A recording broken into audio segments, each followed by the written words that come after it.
eventually find out we were and just we talking are about chicken. The idea of what is the butt fluffer? We're live for real this time. Welcome Oh. to another episode of Summerland Enchantment. Yeah. Let me turn down the music. For what? It's distracting. Turn down for what? Okay. So we are playing Pendragon. Current version is 5.2. We'll be going to 6 eventually when it's out. Let's do some introductions. This is a non-traditional Pendragon game in that it follows a half-fae, a pagan witch, and a knight who spent a little too much time in fae and struggles to care about the real world. And that's and may have missed about a generation worth of stuff. Okay, let's go ahead and meet our players here. Olwen, or rather Rebecca. Hi, I'm Rebecca, and I play Olwen, and I am the Autumn Princess, perhaps. Spoilers. All right, no, just kidding. Spoilers. Emily, you're up. Hi, I'm Emily. I play Beatrice, and she's just here. She's getting married. Yeah, she is getting married. True. Hopefully. A little worried on that front. That'll be fine. What Yeah, happened? nice. Don't say that, Bob. You terrify me. It's the goal. Nicole. I'm Nicole. I play Sir Elian the Lost, the aforementioned Fae Impassioned Knight. And just behind Olwen is another player. Just behind Rebecca is a very distant Thomas. Everyone wave to Very distant Thomas. Hi, distant Thomas. It is, in fact. Right. Okay, so let's. I am literally so not appearing in this film. Yeah, you are. You I are should put that appearing in this film. All right, let's talk. Let's discuss. We need to know who's taking the journey to the Autumn Court with Olwen. We probably decided this last time, but I forget. Has been 2 weeks. I believe that Elian was escorting Nineveh. Elsewhere. Nimue. God. Oops. Real close together names. Yeah. Yes. So I don't believe we had anyone specifically escorting her. Beatrice would not let you take Cadogan at this point. Oh yeah. There's No. plans for Cadogan. We've reached the point. Dogged, we've talked about it. It's not. Dogged is elsewhere. Brockvale is MIA. I'm pretty sure Brockvale's dead. Brockvale is certainly not appearing in this film right now. Yeah, absolutely. Darn. Nimue actually asked you to have Elian escort her. She doesn't need to ask me, and she'll probably say it. No. Yeah, she'd probably say that she asked me anyway. Elian doesn't know. Yeah, exactly. So that leaves Evray, Bowie. Does that just leave Evray, Bowie? I think that just leaves Evray and Bowie. How did we go from like a million nights to like none? Everybody leaves me.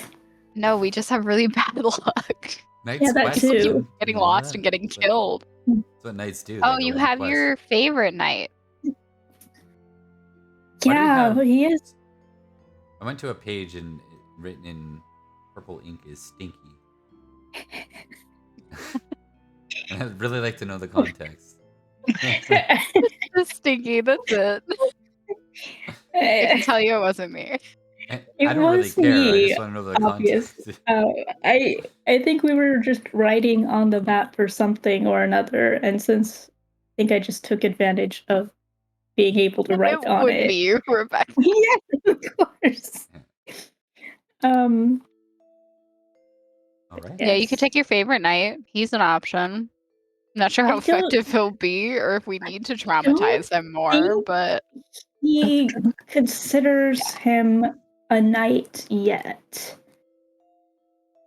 He did. Oh, yeah.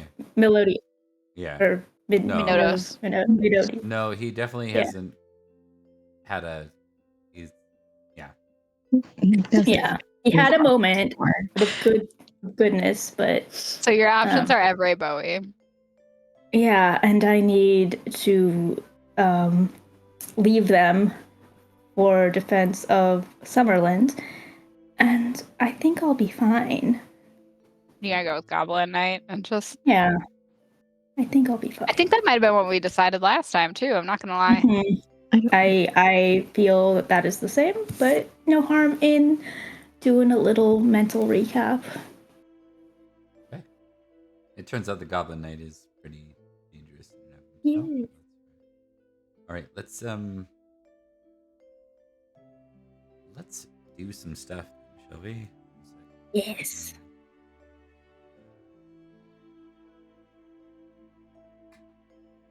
Okay.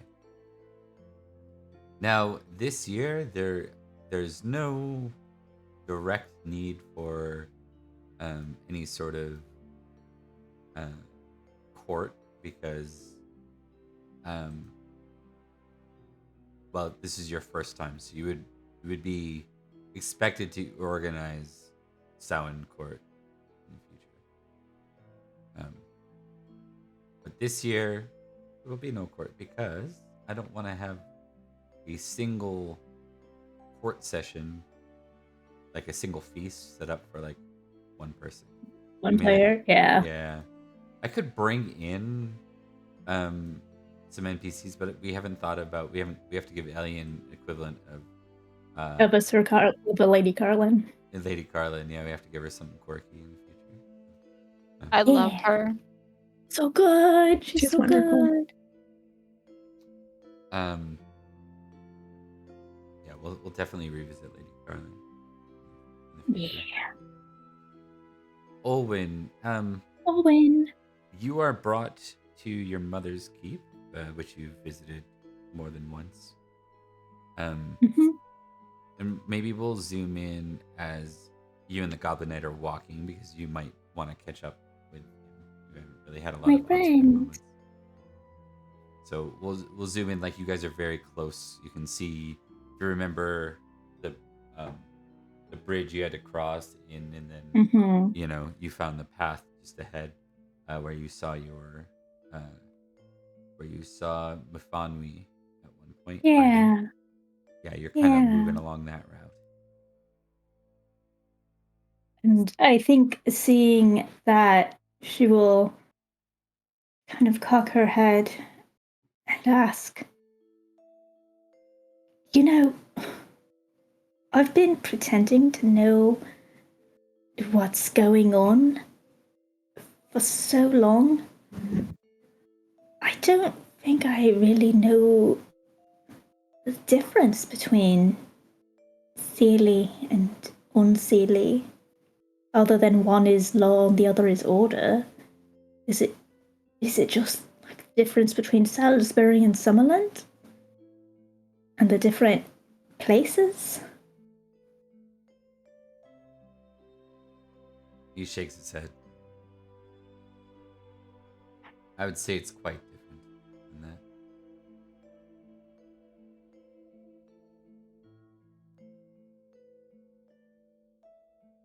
The fairy realm doesn't quite work the same way as the realm of mortals and its inhabitants. It's true that we might have minds of our own, but we are driven by what we are. So, I've heard, and she sort of did say that it was true, that Mother used to be Seelie. How does it change? And how is it that it was before we were born, and yet Mfanwe is a Seelie, not an unseelie? It can change, and it does. Are you familiar with Boggins? I Aye. They're the ones that are turned from brownies. I believe I've had experience with them before. When some Fae folk, when their very nature is challenged, it can create a turning point. But I suppose that's not all that different from you mortals, is it? Yes, that's true.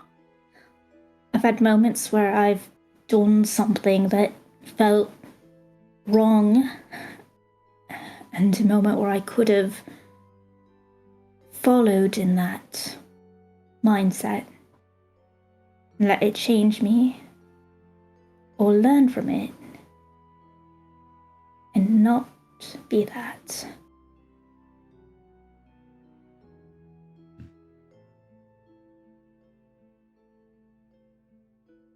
And I suppose you have your answer, Princess Olwen.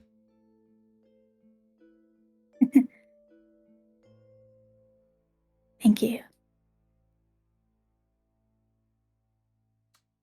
With that, you are brought into a very busy court. So picture the court without, like, I guess there would technically be feast, but there's not the kind of feast like you'd see at a celebration. It's just a whole season of people passing in and out of the keep, over which you have a number of duties. But first, I'll get you to roll 2d100. Oh, cool. Don't worry, we're going to zoom in with vignettes on everybody tonight.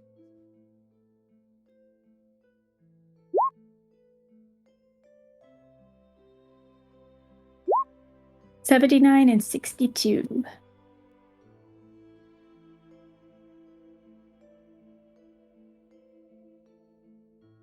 Oh no. There's a dragon. Him face.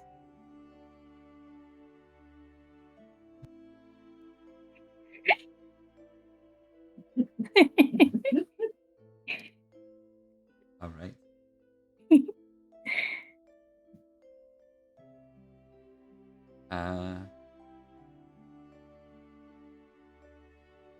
Let's see.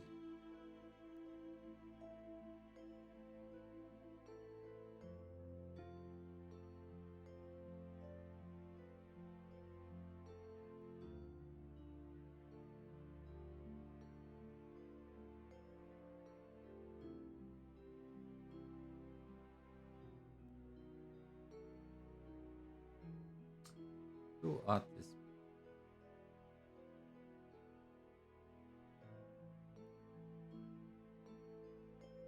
I'm gonna roll someone random. Let me see. What? 0. A dwarf. Okay. Dwarf.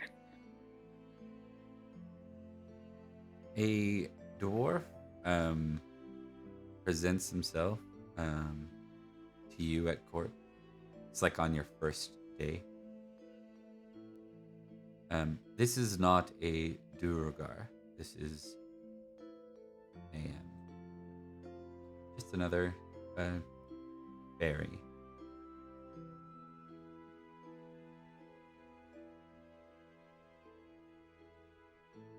What? Lady Olwen. Hello. How may I help you today in court? Seems to be the problem. No problem at all. In fact, Oh, I bring a gift from my people. I see. My name is Fisgruli.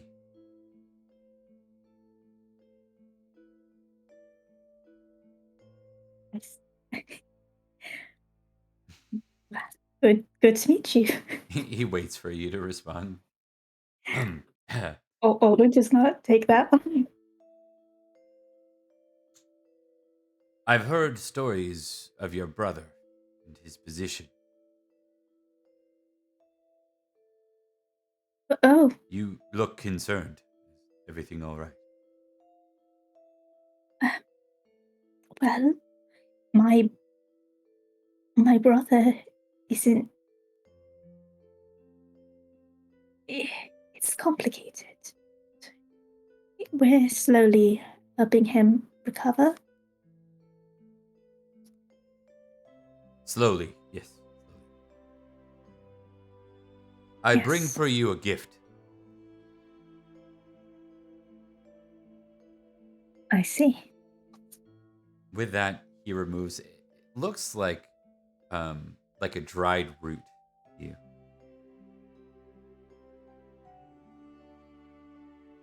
That's a gift. It will help his circumstances. Your brother ought recover. Of course, there are consequences to such things. I see. And what might those be?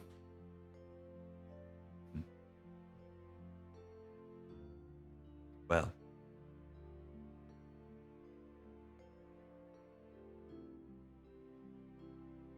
Lady Olwyn, is he half fae like yourself?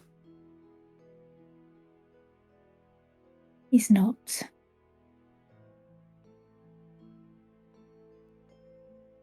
The changes might be particularly more extreme. You'll be drawn to the Feywilds.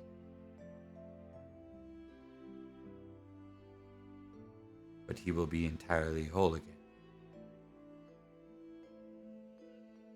Well, I suppose there's worse things than wanting to be somewhere beautiful and strange.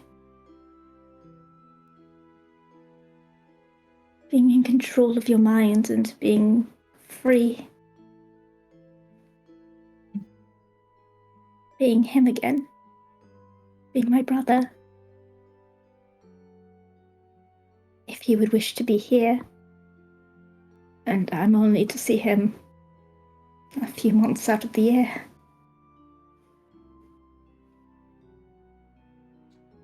He It will would be step better. forward and take a knee and kind of present it to you with two hands. She'll stand down and kind of do the same and meet him at like his level and take it with a hand on like top and bottom. Thank you. Is there anything that you wish in return? He looks a bit taken aback and he says, "Oh, no, of course not. It is a gift." Gonna test my fairy lore real quick. And also insight or intrigue. I would do fairy lore and then courtesy. Courtesy. Talking about the etiquette of such things. I have passed both of those. If you were a mortal interacting with a fairy on terms of out in the middle of Forest Sauvage, somewhere in Summerland, or you're the princess of the fairy court that he is present at, and it's not unpolite.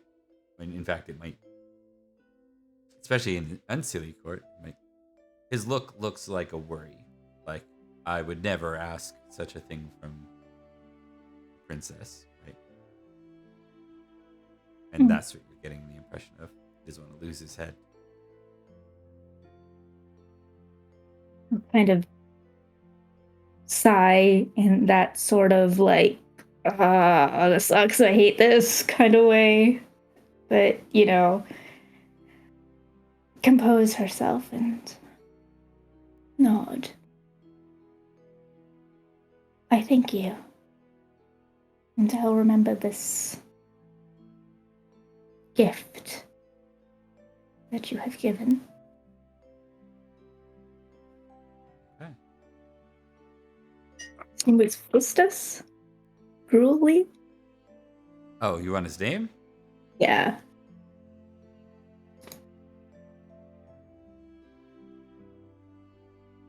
Is Gruely. Okay. They really emphasize the gruely part. Yeah. Okay, so roll me 2d8, Owen.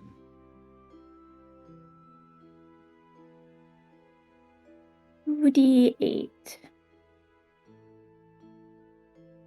Together or separately, or doesn't matter? It doesn't matter. We're gonna add them together. 8. 7 and a 1. 8.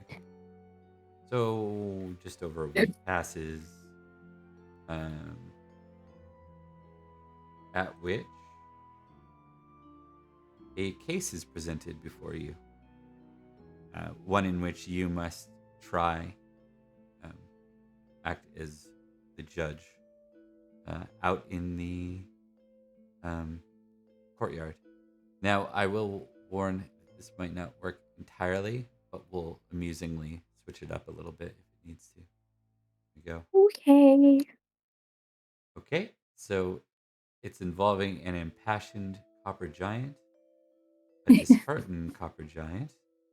That's very weird because that's low odds. I'm just gonna retest that, make sure that we'll go. We're gonna go with that first one. But I'm gonna test again. Yeah, it worked. Okay, so first one it is. Goodness. Yeah. So there are 2 copper giants. You don't know a lot about them, but they are presented as such. You would reckon they're rare. What makes them distinct from ordinary giants is their metallic-looking skin, in a color like bronze. They're both very big, and there seems to be a dispute over an ox. One of the copper giants is apparently a little younger because he's claiming that his father was murdered to claim It's this the ox. Oh. To take the ox. And the other stole it. The other said that I's seen it first. It was mine. And he's upset about it. I see. Well, this is an unseelie court. So perhaps they can have a competition over who can take it. Yeah, the Goblin Knight says, what sort of competition do you have in mind, Lady Owen? I think a race. Be fun. Have the ox several miles away, and then whoever can run to it first can get to it. And if it gets away, well then, it wasn't meant to be, was it?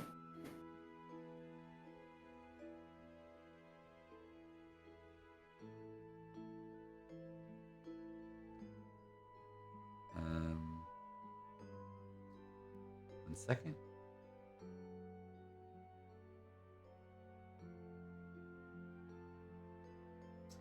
The younger one proves far more, well, it's driven by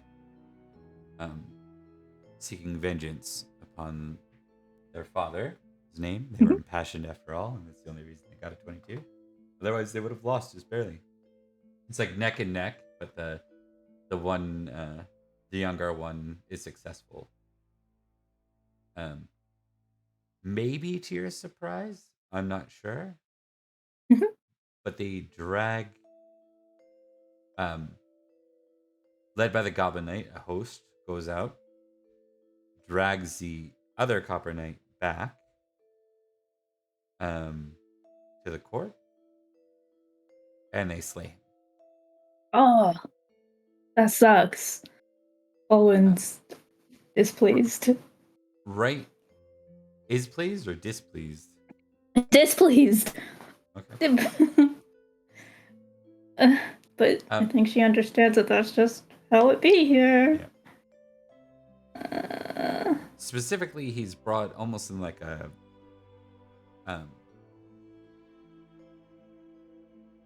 ritual fashion. He's dragged back to the middle of the fountain in the courtyard, and they open him up in there, and he bleeds into the water until the water's red. At which everyone turns and looks at you, Owen.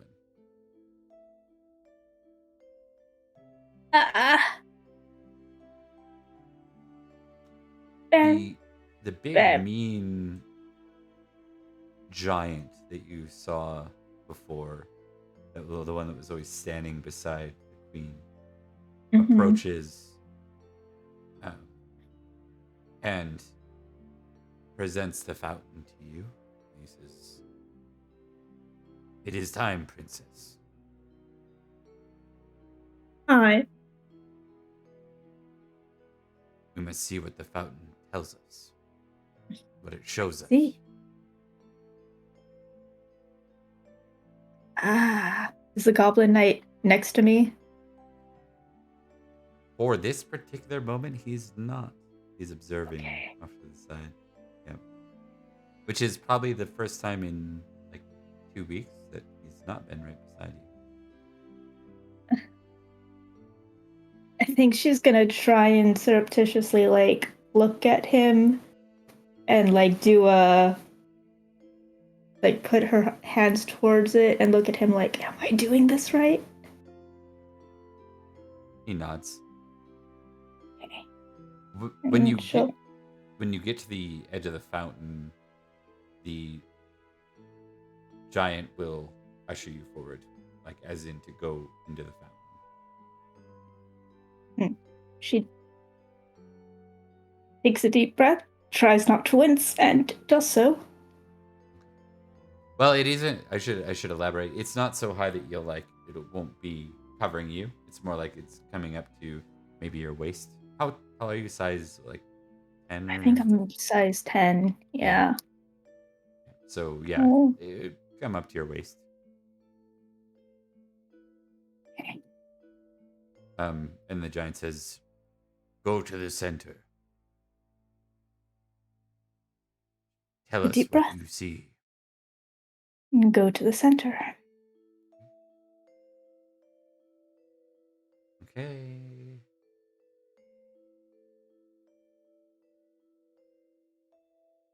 Okay. Yeah. So with that sacrifice, very large, you are gonna get a +20 to your sight test here. Yo. Right. And this isn't necessarily something. This sort of seeing isn't something you can do normally. Not outside of Faerie. So. Right. I quoted.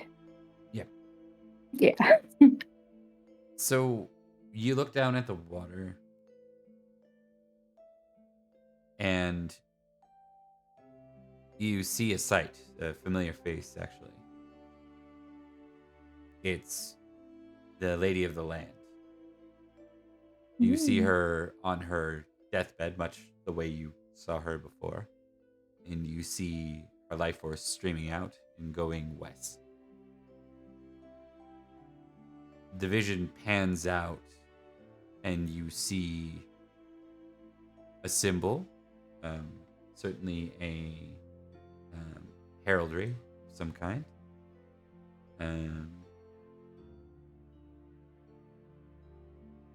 You observe a keep It looks like a fairly populated kind of area. The heraldry is a gold lion on a black field, and you see, like your vision zooms into a window where there's a young girl sleeping, and the life force seems to be moving moving into her from that almost arced rainbow from the previous lady of the land. Do I recognize the young girl? No, you do not. How young is the girl? I don't know what they're. I'm just curious. All right. You then get a vision. You see a boy standing over a sword in a stone. Can't be more than 15 or 16. When he pulls the sword, give me a recognize roll plus 10.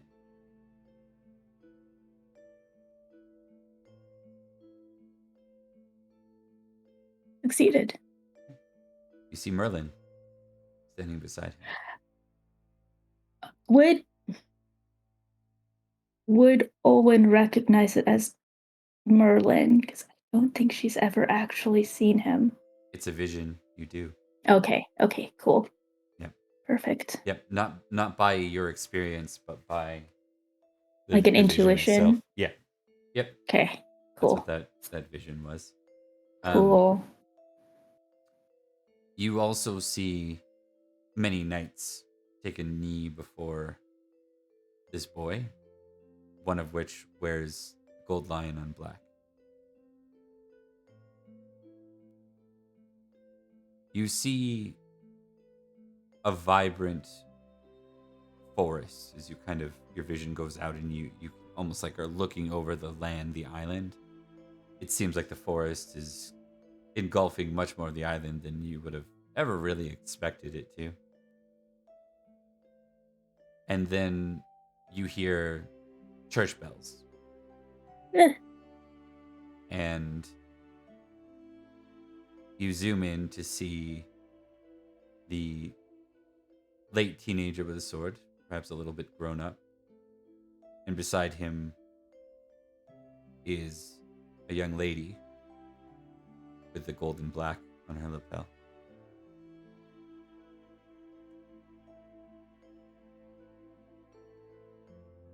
You sense a change with that. Your vision shifts to seeing a very large church being built. And you watch as the forest begins to shrink from it and decay.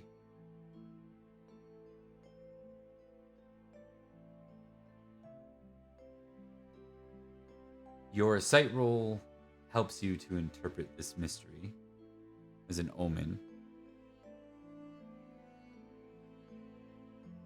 This would-be king and his queen might very well be the disconnect between the Fae realm and the mortal plane. It's an omen. At least for the Unseelie, it would be.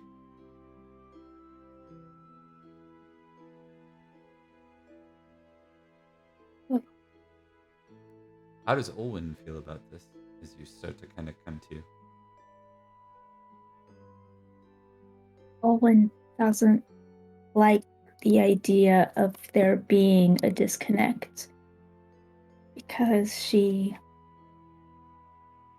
likes the Fae realm despite not having the best experiences. If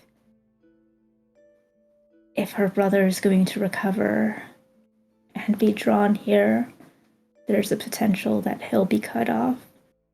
There's the potential that she'll never see Mafanwi again. And Gwydion is here. And all these people that she loves. That's fair. I'll give you a tick on reckless and a tick on love family.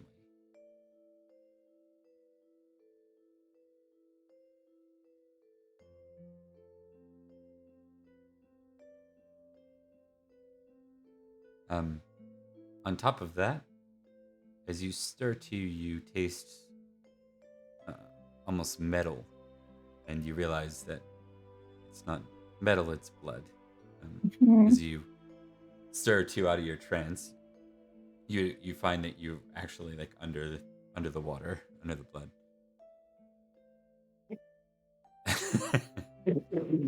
Let's make a con roll -3. Yeah.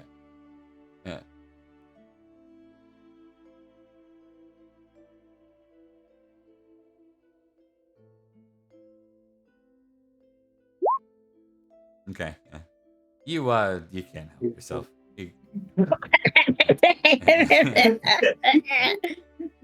We left you alone for 10 minutes and you're bathing in blood.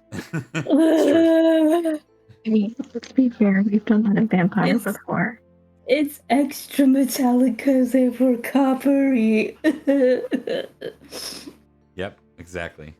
That was the idea. I'm fine. I'm fine. It's funny that you rolled those because I think I had them like down to like very low odds of being rolled.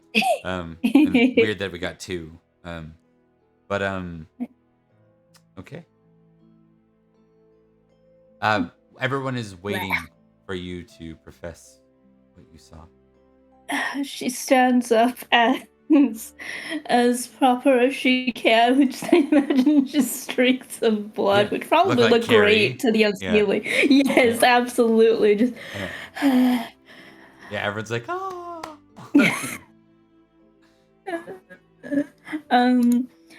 I saw an Illumin life force draining west towards the window of a young girl. Heraldry. The goblin shouts, "What does it mean?" You're very impatient. I don't know. I don't know. All right, if you want the Cliff Notes version, basically, I think some girl is siphoning some life force and is gonna marry the future king of the island, and their union is going to disconnect. Disconnect what? The favorite. Good. Will you wait? Goodness. Spirits. I've got blood in my mouth. It's not great. I'm going to disconnect the Fae realm from the rest of the world. Now that catches a gasp. Yeah. Unlike you've seen, that sort of fear is something the Unseelie enact, not something they carry within. And yet, all of them begin to mutter amongst themselves and have very general fearful tones, like you just told them that the Saxon army was marching this way. Yeah, so excuse me if it took me a little bit to get my thoughts together. Honestly. So how do we stop it? The giant says, "Would you like us to kill that goblin, Princess Olwen?" No. Shall he lose a limb? Why don't we all glare at him until he feels really bad and just shrinks within himself and maybe cries from embarrassment?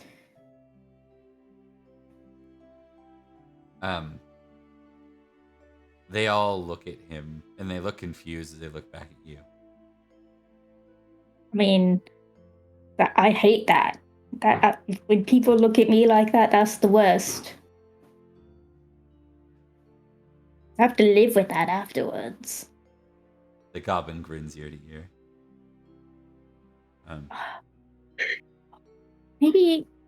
Maybe rub your fist in his head a bit, you know. Okay. The giant walks over and smooshes him with his hand. No.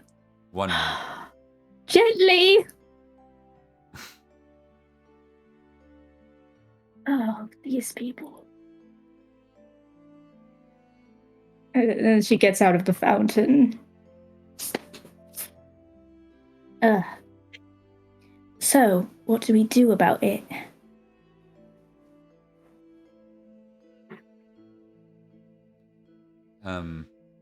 The Goblin Knight will step forward and say, "We'll discuss it with your mother when the time is ready. She'll know what to do." Lovely.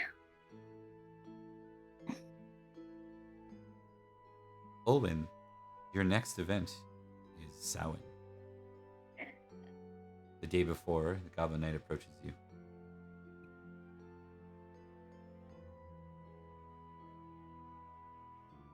Hello? Princess Olwen, I must know where to reap this Samhain. Don't you normally just go in the same place where they know you're coming? We have a pact, do we not? A new one.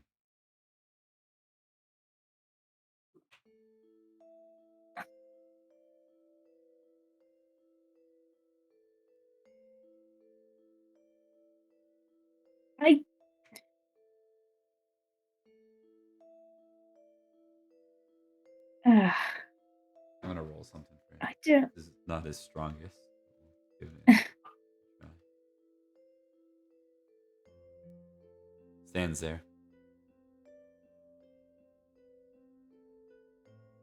It is new for me as well.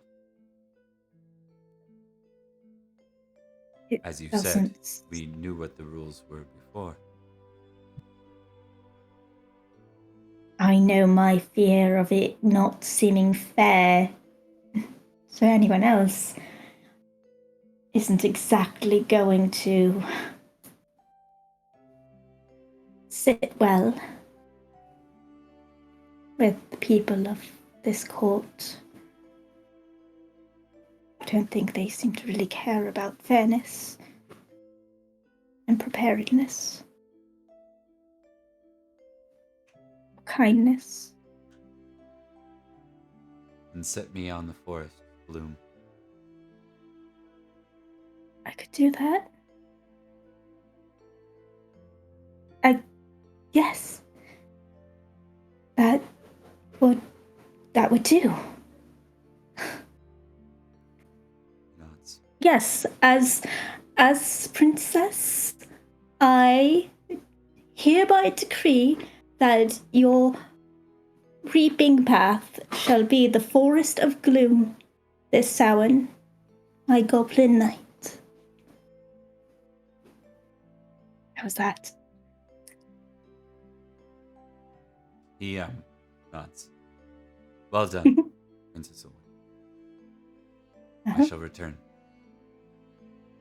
Have fun.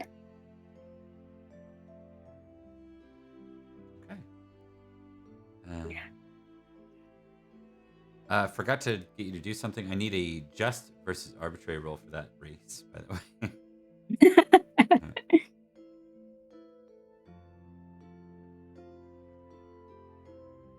Success on just. Success on arbitrary. Higher on just, so just gets a tick. Hell yes.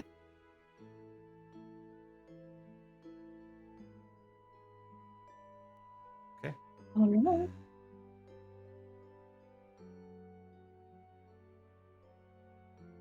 Oh, do you want me to check my sight as well, or no? Yes. You critted. Also remember that is your natural sight scores in glory, so you don't get like the full 20. Yes. 20 some. And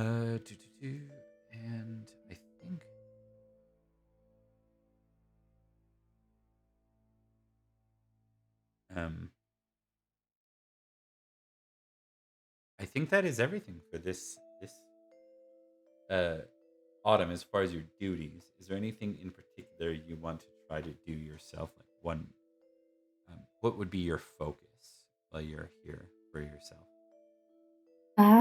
Well, she did make a promise to meet up with Gwydion on Samhain and hasn't been able to keep that promise. Right. Okay. So Gwydion is we can do that. I will take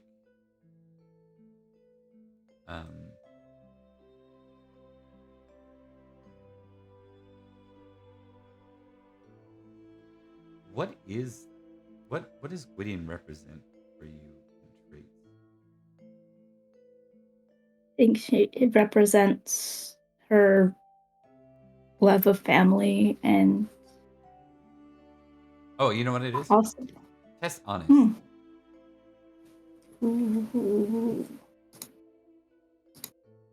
No. It doesn't matter. It doesn't mean you're not honest. You just don't get a tick in it. Yeah. You are 13 honest. Yeah. Okay. We'll do generous as well. It's also not Okay. success. And modest.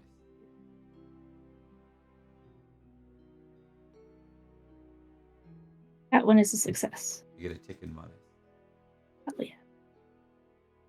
Okay. Do something here. You can all see, as players, you can see the old feast room. Like in the meantime.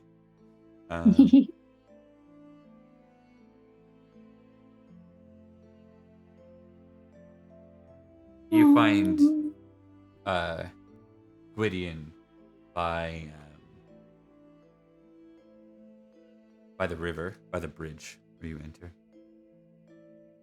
Sometimes traveling through Faerie means focusing on what your drive is, what your motivation is. It's something you're learning. It's less about following an exact route, and it's more like following your instinct, your nature.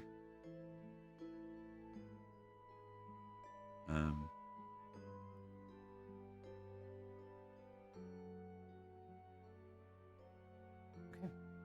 So he walks up to him and, sorry I'm late. Congratulations on the promotion.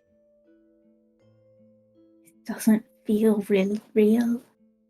It doesn't feel earned. But thank you. Feels strange. I've not met many nobles or kings, for that matter, that have earned their way to the role. Doesn't mean that it's right.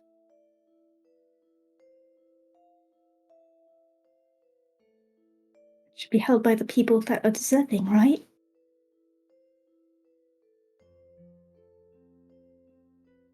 Perhaps.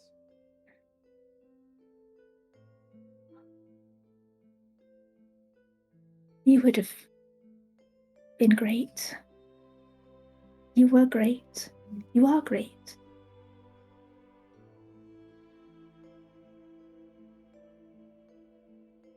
You should not dwell too much.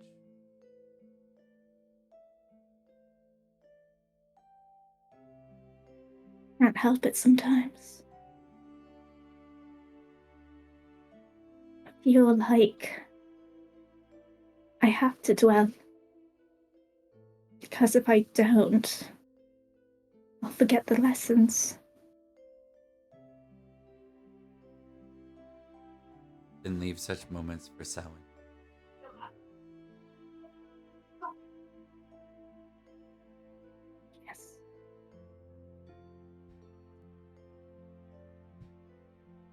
How is Barrel Chris?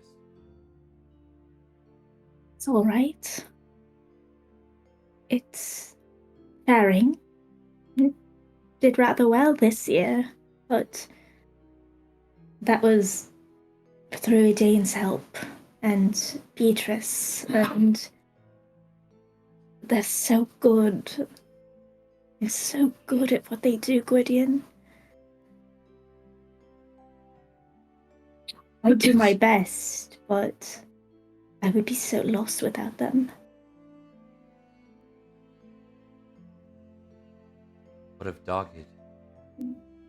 Dogged is... well... he was doing well last I saw him. And...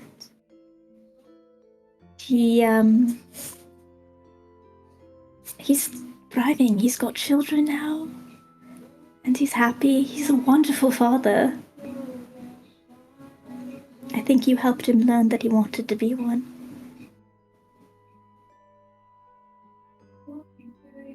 He nods. Didn't realize so much time has passed. I imagine that that's a product of this place. It's not quite... it's strange. There was that one time that it felt like minutes, and it was 3 years for us.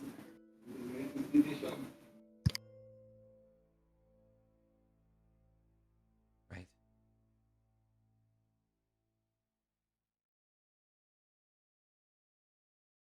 Give me 2d100.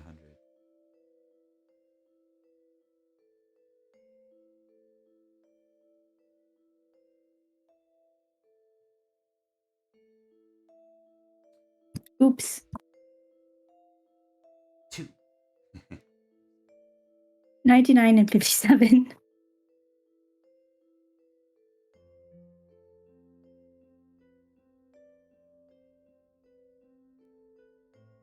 Okay.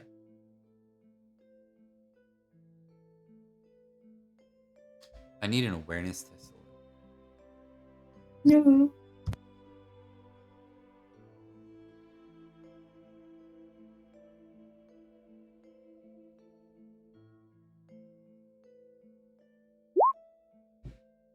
I've succeeded. Okay. Did you come out here alone? Yeah. If I sent the Goblin Knight on his way, then there's... oh no. Yep. Roll reckless and unsupervised bonus.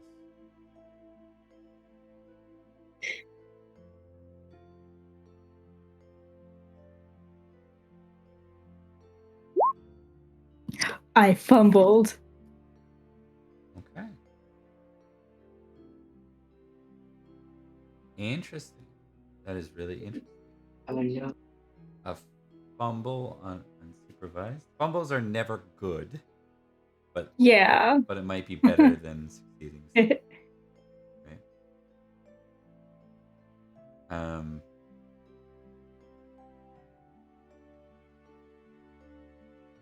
me think.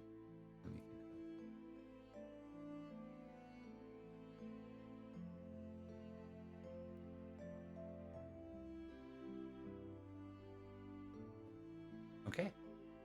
You turn quickly to see this weird rider on horseback.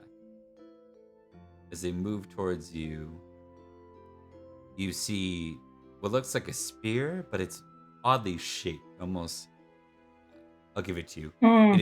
It is a lance. Uh-huh. Yeah.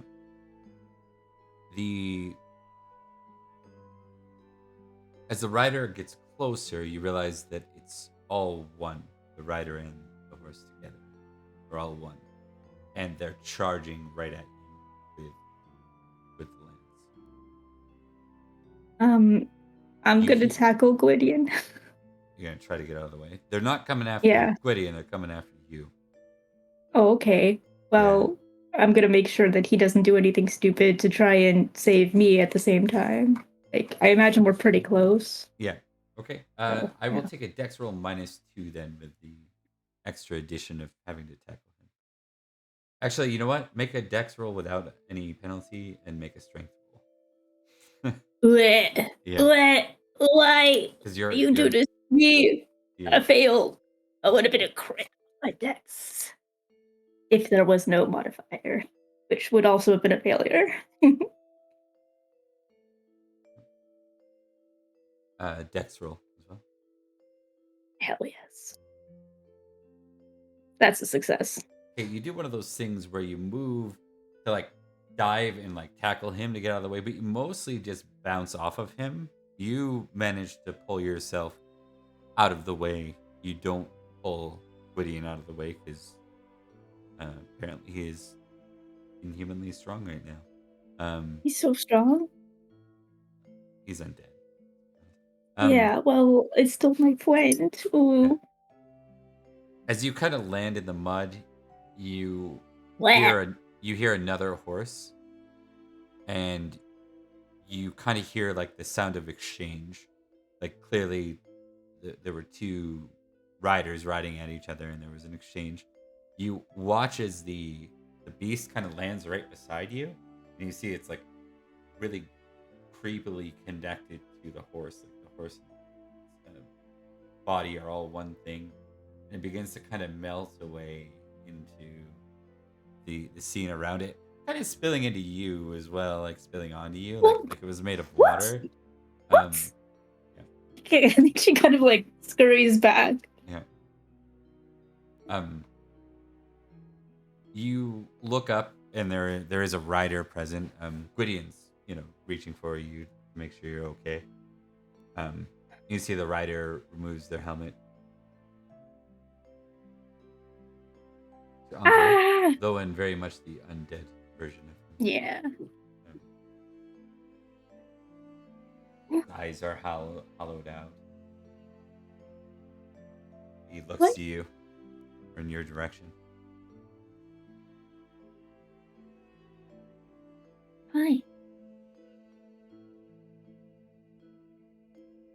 You should be more careful, princess. You don't have to call me that. Even though you have probably before, long ago.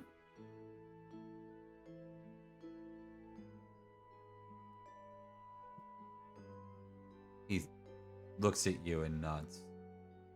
Like there's a bit of a emotional disconnect from him.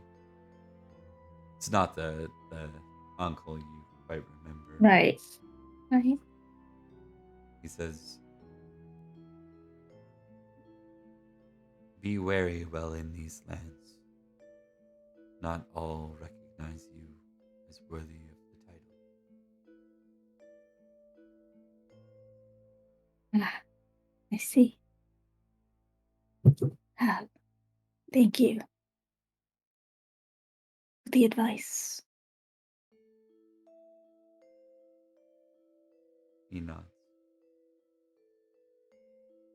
How would I be? Would it be by acting more unseelie?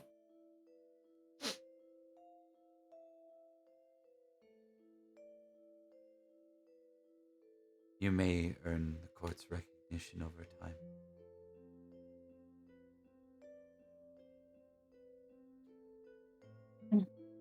But in doing so, you may become more like her.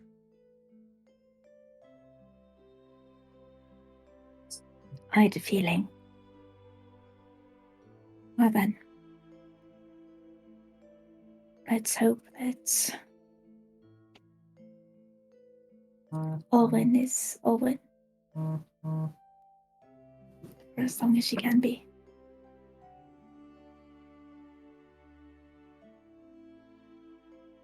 He nods to you.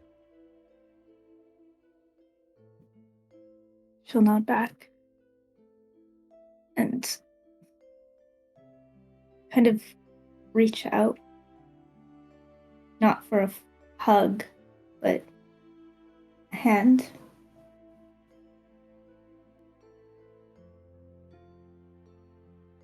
Like No, in it's what the princess. in Just what like sense? a Just so I can. like a handshake sort of thing. Oh, And if he's hesitant, she'll just say something like, "Come now, the princess's wish." he'll dismount and move to you, and it might be uncomfortable, but he takes a knee. Though it's not unlike your uncle to play the part of a knight, I suppose. Yeah, yeah. I think it kind of feels like an old playtime sort of thing, wherein like maybe play damsel a knight or something, and she'll take his hand and just do an overly formal curtsy. Hey, welcome in, Raiders. Justifier Media. Hi.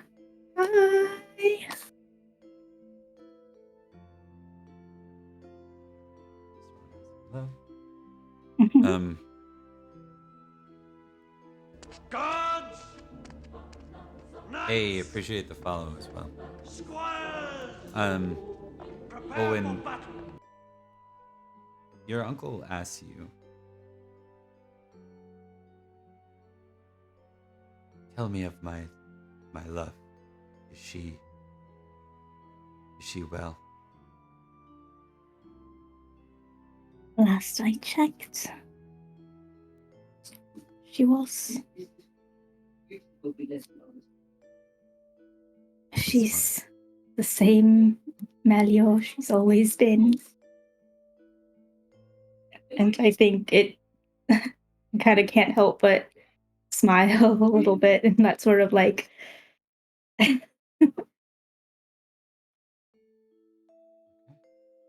Advantage to the next roller, so that'll be a skill or like any test, Pendragon test, not the random D100s.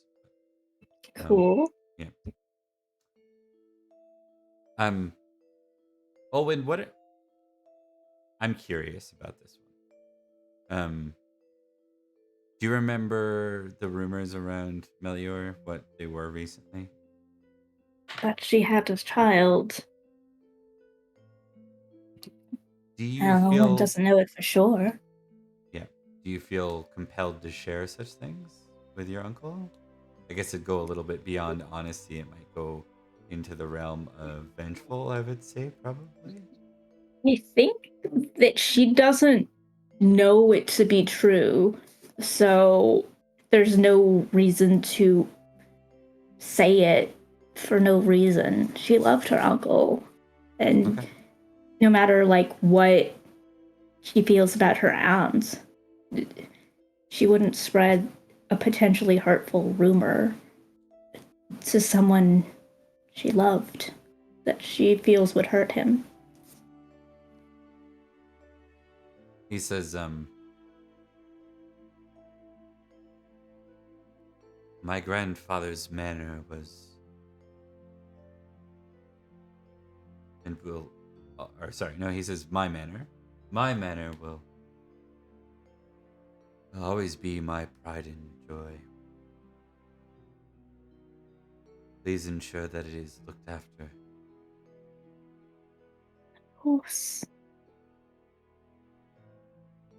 You won't do anything. And she'll curtsy again. All right. Thank you for all you've done for me while you were alive. There's a bit of a smile with that, and a look of more recognition in him. You almost see for a second the more mortal tones in his face.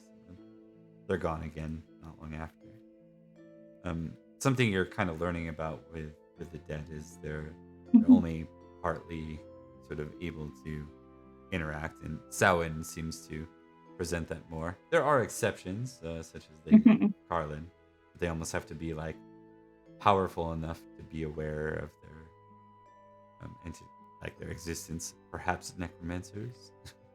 Yes.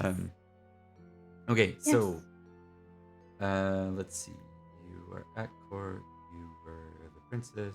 Introduction. You can have 150 glory. Ooh. And a rare, I'm going to give you a rare 50 insight because of the seeing it for some Ooh. doing Thank you divination. much. That won't be something you're capable of outside of that ritual, but it is part of who Yeah. you are. So you'll have that for the ritual. Okay. All right, we're going to zoom in on the next person. We're going to give Elian the next scene. Mostly because someone spent point on advantage, and Elian's first role is going to be hunting, and she escorts you away. Yeah, no. I Please. had a feeling. Give that to Alien, please. Elian, Oh, I why just don't saw the dinky written down. Yeah. when you're ready, let's start with a hunting roll at the beginning of your scene. Change them. Yay. I was stupidly high hunting. 2 successes. Okay, highest roll 15. Okay.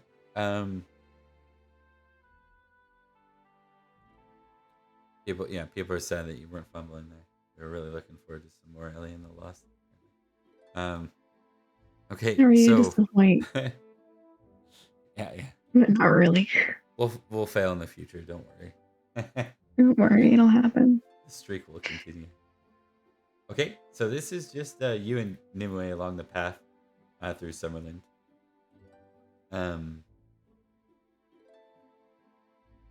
She comes fairly well prepared, and she actually has. Would you encourage her to ride? Like, would she be riding her own palfrey, probably? Yes. Okay. She'll I do assume so. she can't ride. Yep. She has with her, what do we call those? Sumpter, the pack horses as well. Yes. So she makes a purchase for one in Axbridge so that she can carry more stuff. And with that, the two of you embark south through Summerland, with Glastonbury being your destination.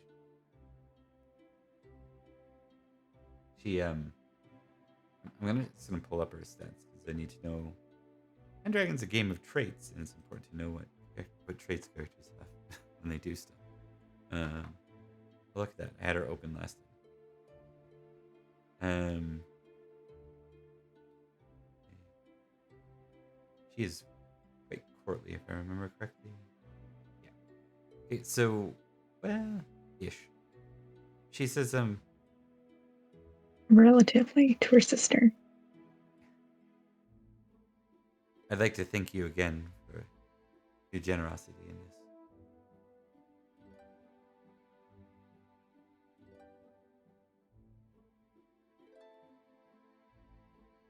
Is there any response from Elian with that? And her being very courtly. Did you hear what I said? I'm not sure. Yes, I thought you were talking to the chat. Sorry. No. Nope. She thanks you for her generosity. It's my honor.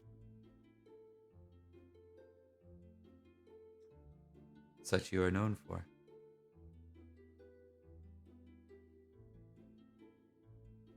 Is the rumor true that you swore your fealty first to Beatrice before Owen? Yes.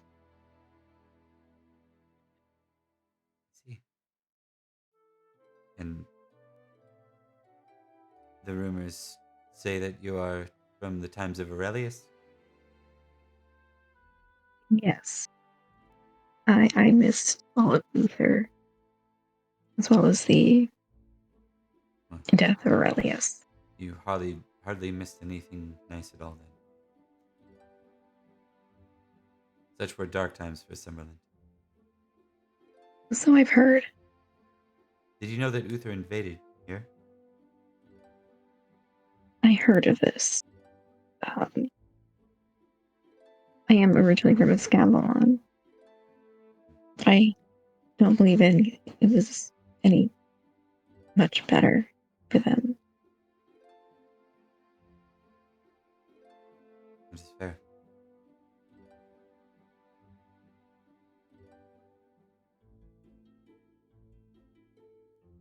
Apparently, the prince, Uther's son, Matic, he led a raid right through Barrowcrest. In fact, Edain's father lost his. She kind of stops herself. I'm continuing too far. He brought Is this something Ellie would have heard about before? Probably not, because you haven't spent a ton of time in the gossip department. It seems that Nimue has. Ellion's not good for gossip. Yeah. Nobody wants to share their gossip with Ellion.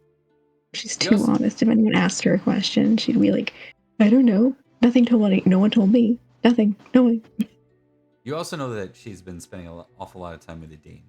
So yes. Could be she does know Edain is the where to go for that.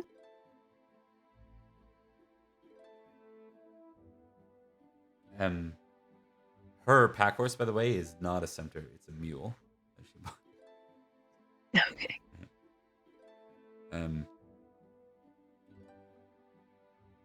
She says, do you think everything will be okay with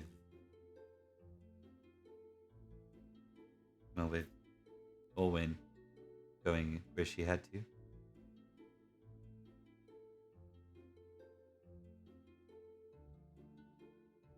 The ceiling may be lawless, but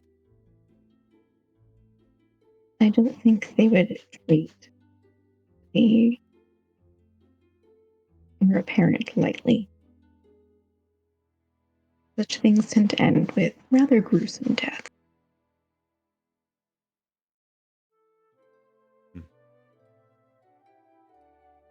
Although I don't think she'll come back quite the same. She'll need reminders then. From you and Beatrice and Dane and the others. Reminder of who she is. Sometimes we all need reminders, I suppose.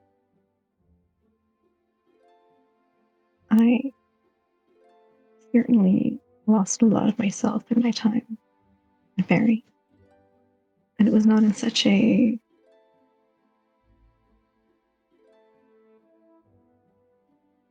dark place where I was.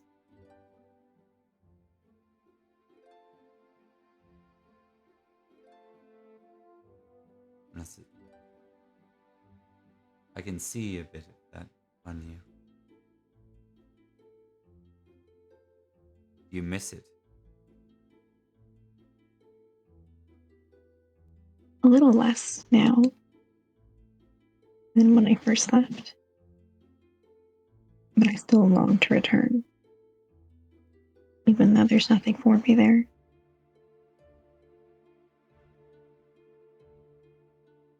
Not anymore, anyways.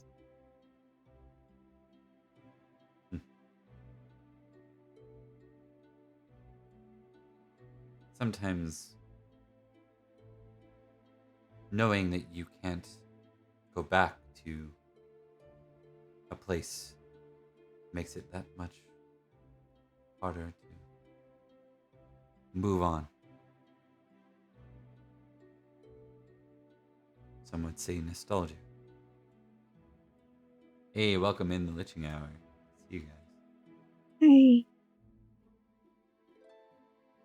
It's... Even though I plan to resist the urge to return, I can't imagine a reality where I would be able to.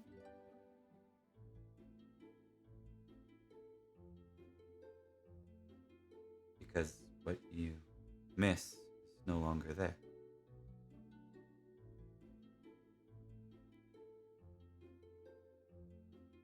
The Faerie is still there. Her memory is still there.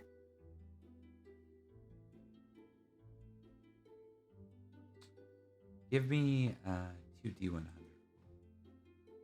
See what kind of random goodness is up with you as you escort Did you say Nimue. 2D 100? Yes, please. 79 and 53. 79 and 53. All right.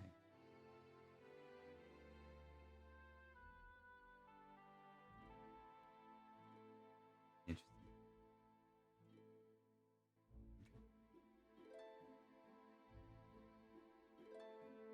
You ride down the road and you're confident on the trail you're going on. But as you pass Axbridge, you're maybe about halfway to Glastonbury. You see a lake. You don't remember being there prior.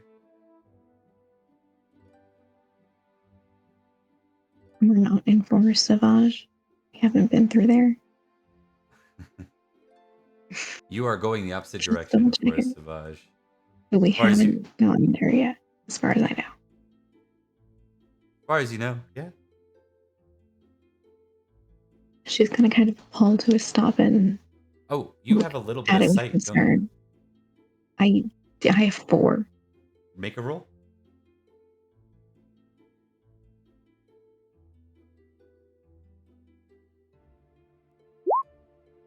No. Yep, it just looks like you're like, I'm certain this is the road. And the road ahead looks equally great. However, like you feel like you're on the right path. But there was definitely not a lake here last time you rode through here, which was only what, a year ago? Yeah. If even. Sorry, folks. Nightbot is really mean. It's not me, I swear.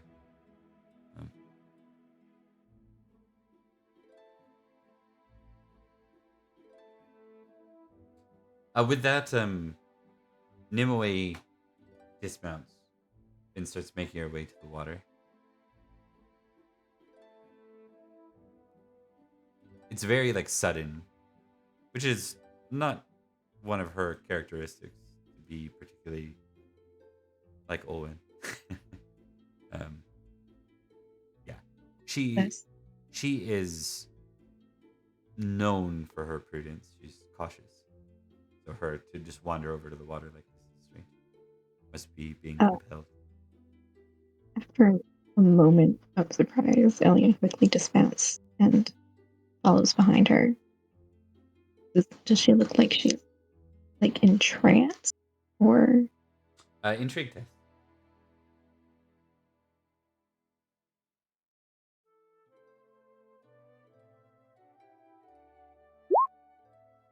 Okay.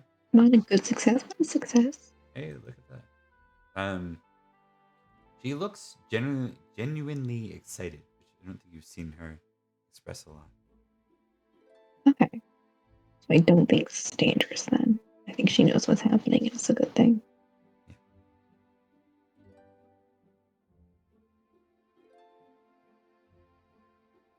Okay. Ellie will relax but continue leading the mule and Palfrey's behind. This is a blessing. This water. Blessing from the goddess. You see her cup her hands and she drinks some and then she puts some water over her head.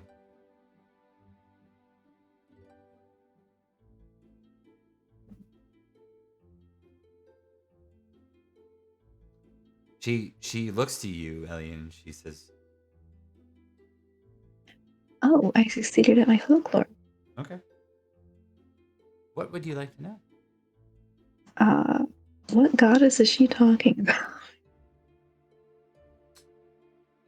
You This think is essentially perhaps Diana. Okay. And you sense you would know that would align with the ladies of the lake. It would align with if she's right. Then the question is, does Elian believe her? Because you are pagan yourself, right? Not very. Yes. She's I not need. very spiritual. Wait, no, she is. She's equal. Okay. Yeah. She encourages you to join her, to drink the water, and she's actually going to go in. Okay. Oh my god, as a player, I'm super.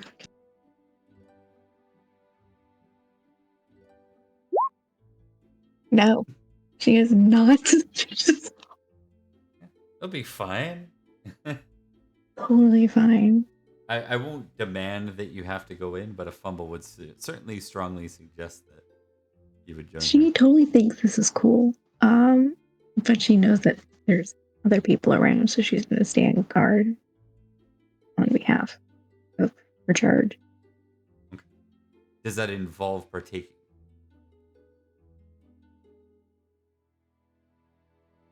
No, she's going to stay on kind of the outskirts because she needs to be near her armor and weapons. Do you have your weapon on you? Yes. Okay. She might at most like take off her shoes. Yeah. And wade into it a little bit, but she's not gonna. Okay. You wade into it a little bit. Should I take trusting? With a fumble and suspicious, absolutely. Why wouldn't you?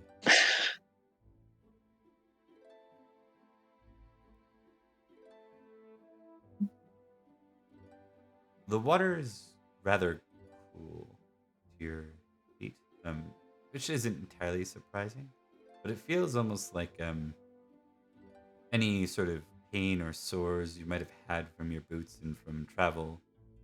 It seems to kind of melt away.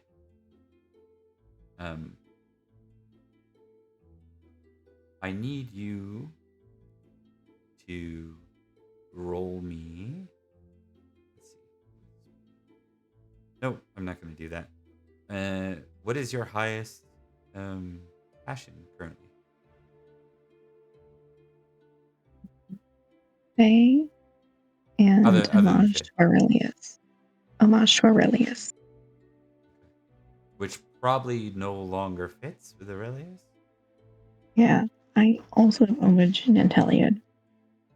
Okay. Interesting.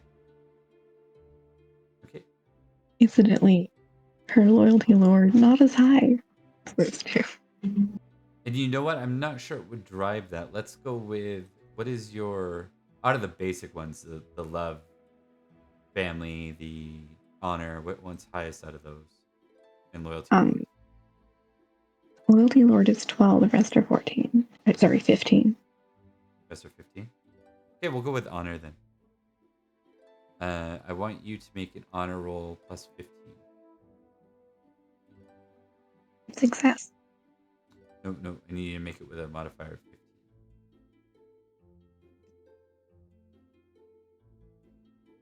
Okay. And I want you to test your Fey passion.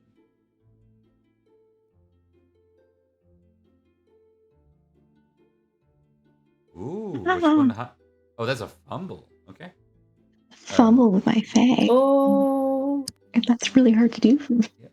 Please roll 3d6.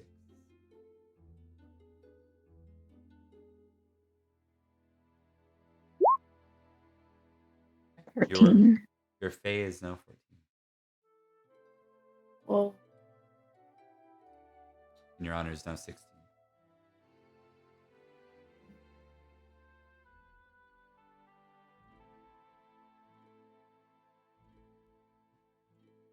All right. And then it's going to one thing here.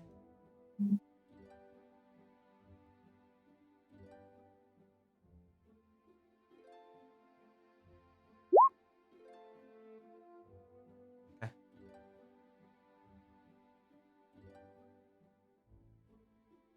You hear It's some not at all noise. concerning. Awareness test, actually. You are impassioned with honor right You hear noise. Sounds like two lower voices kind of whispering on the edge of the tree line. And you actually spy one of them. You see a little goblin peering back at you, and presumably someone about that goblin's height doing the same thing. He's gonna draw her blade. How undressed is Imwe? She's not. She went right in with her Okay. clothes. Yeah. Yep. Making sure Yeah. that these goblins are peeping toms. No, they look like they're probably more here to eat you than do that. Fairy lore, actually. Let's see what you presume in character. Yeah, they're probably more here to eat or terrorize you, maybe torture you. You know, the unseelie stuff. One of them might be named Peeping Tom, amusingly. Yeah. Yeah. What do you think is the best way to deal with this? Be aggressive or Gods, knights, squires, try and be intimidating?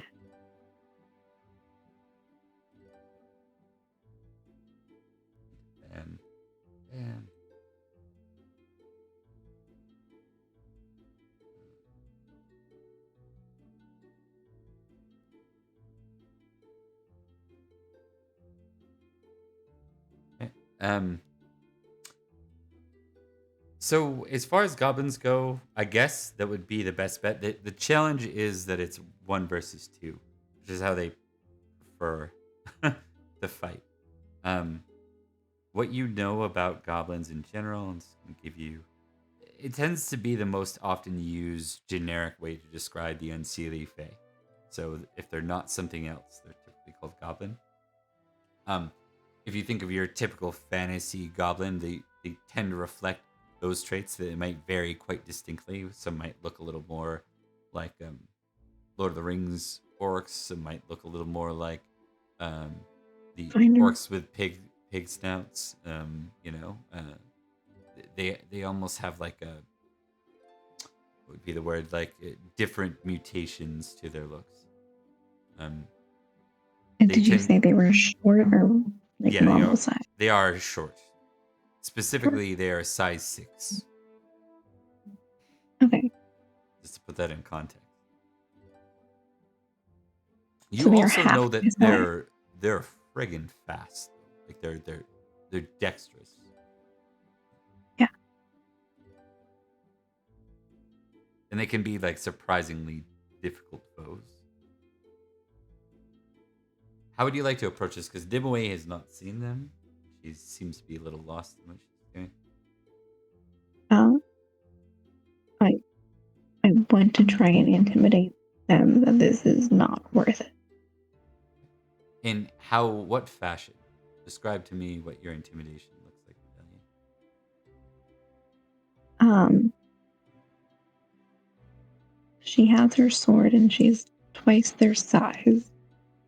And she's going to make clear that she sees them and comes towards them, like clearly ready for a scuffle.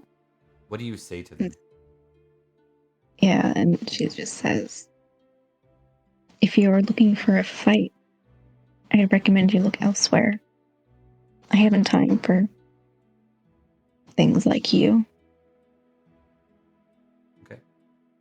I will give you this. You may make a strength or a size roll, your choice. You can add your honor, and you can add however many thousand of glory you have in like so if you have 2,000 glory, you can add a +2. Okay. So they're both the same. And then it's +5 for my honor, and then +3. +8 to your roll.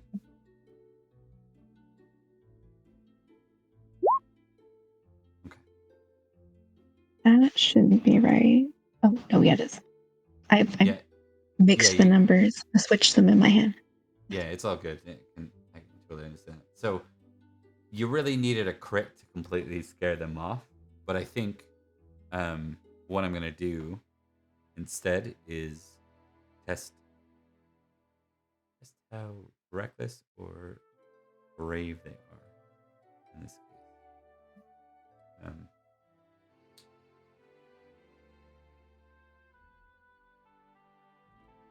Right. And I want you to test Valorous plus your honor right now. Well,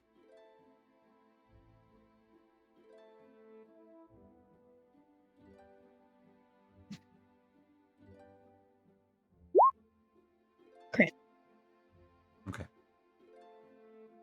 That will help. That will help significantly. Okay, so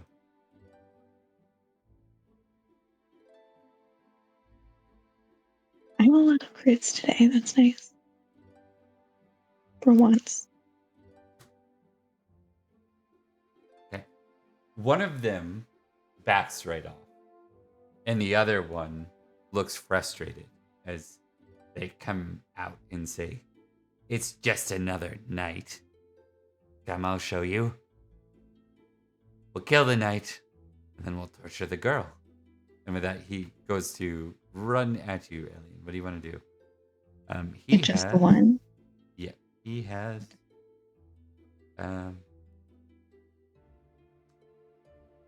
nothing in his hand. In fact, he's going to try and bite into you. Okay. It's a word fight, I guess. Indeed, you are. I guess music is not appropriate for that, is it? Let's put on something a little better. And I'm still impassioned. Nope. Is this the same scene? There we go. Yes, you're still impassioned. Yes, see? Success. Is that your roll? Okay. Yep. He will move to bite you.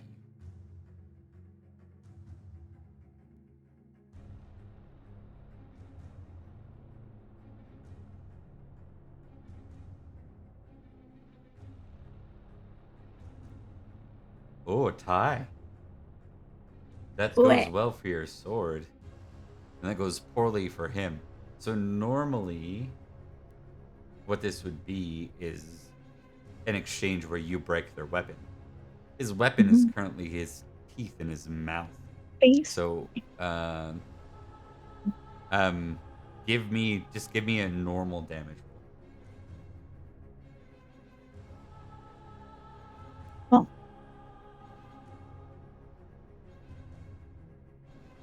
12 damage. Okay. yeah, 2 you fives and see 2 ones.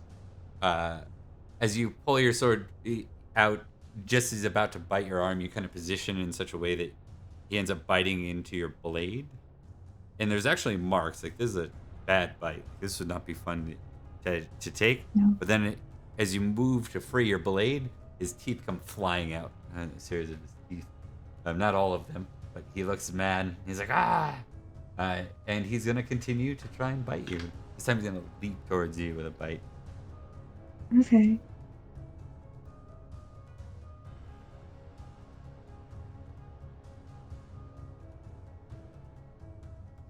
That's a good success. Whoa, that can't be right. Hold on. I had that wrong. That would have been a failure. An 18 out of 15. So the highest he could have got was, for a success, a 15. We both rolled 18. And we both rolled 10, and then we both rolled 18. That's funny to me. It's true. However, 18 for him is a failure, and it's a success for you. Yeah. So you get standard damage on him again.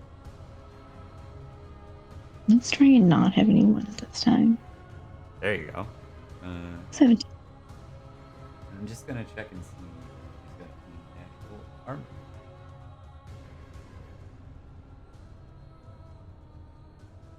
I gotta test one more. Actually, you test for me. Roll 2d6. Let's see what this guy's he's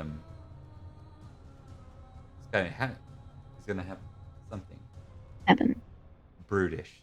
So +4 size, +2 strength. So he's a bit bigger. He's like a size 10 and not size 6. I hate saying that. It sounds like we're talking about dresses or something. Yeah, 17. It doesn't look like he.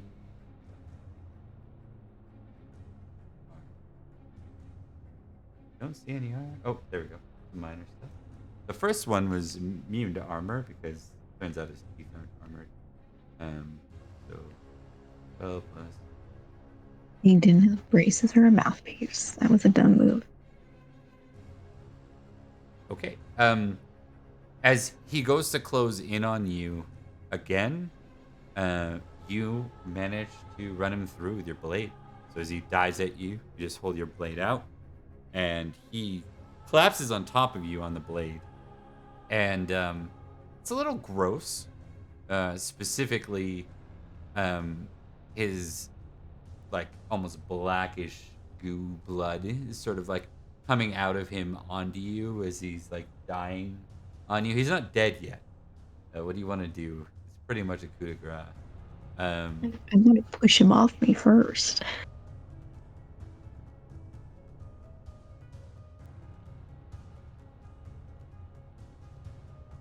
Like he's physically on top of me?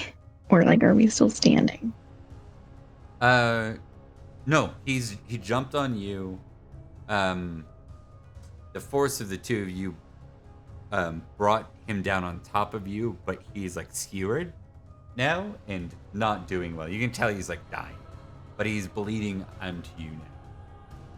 I want to kind of like roll over so I'm on top and just like finish the job by like twisting my sword. You're on mute. So you roll over, so you have the upper hand, and then you finish him, run him through. Yeah. Twisting the blade, you can see the look of life give way out of his eyes. He has a cold, dead stare, and he kind of does this like it's really exaggerated death. Like it's it's not unbefitting of a goblin. I'm sure you've run one or two through. I'm sure I've killed. Yeah, I'm sure in my 5 years in Faerie as a knight, I've killed some goblins. Yeah. You can choose if you'd like. The other goblin is turning to run. You can hear him moving away quickly. She's not going to continue a fight if he's running. Right? She has no intention of chasing him down and leaving Nimue there. Okay. Nimue kind of looked startled. She was almost like not paying attention until you guys actually connected. So it was a matter of what, like 12 seconds that this combat took place. And she looked surprised, and she's like, "So, Elian, are you okay?" Oh, yeah, he didn't get anything on me. Although I think I should wash off because goblin blood can make one sick. And nothing but the fact that it's gross. She nods. Indeed.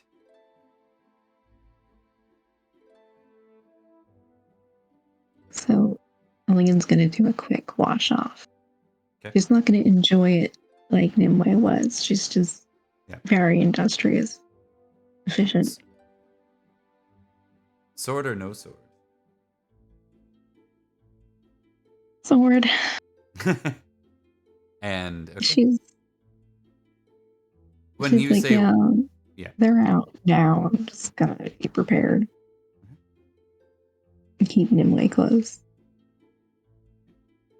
Eye on the horses. I'll take 3 rolls. Test spiritual again for me. These can be bonus by your honor. You're still inspired. So spiritual. You can test awareness and you can test sight.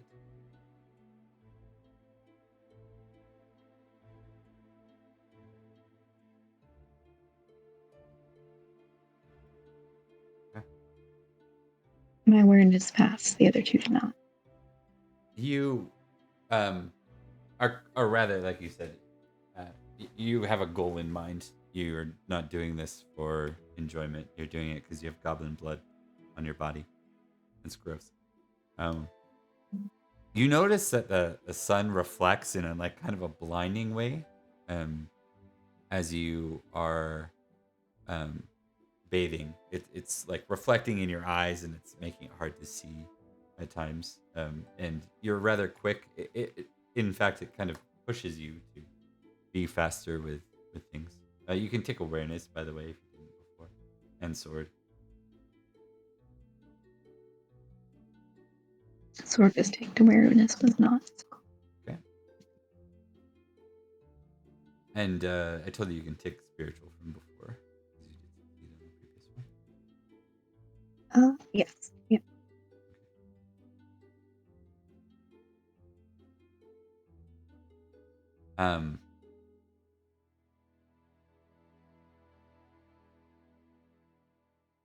I'm just gonna. So, as you're kind of cleaning up, and I imagine you would have cleaned the blood off your sword as well. Nimue looks over to you, and there's a look of surprise on her face. And as you go to like sheath your sword, she like puts her hand on your arm. Says, "Wait a second." She's looking at the blade. Alien would kind of freeze in place and then kind of follow her eyes to look at her sword.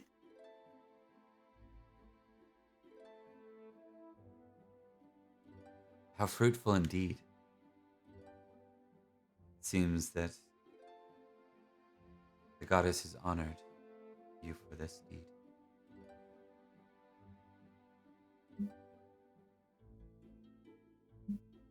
And Alien failed at her sight, so she's Yeah, you no idea as far as what that means. she's just taking Also spiritual, lady to so you might not Yeah. even doubt that, but Fully it believe sounds it. nice. It It sounds nice, and she is the lady of the lake. So Yeah. Yeah, let's give me a trusting versus suspicious. Let's see if even though your own spirituality didn't urge you, let's success. see if suspicious as well though.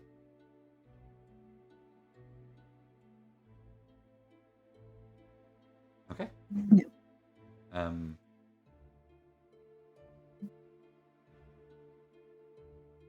Why don't you give me a tick on trusting then?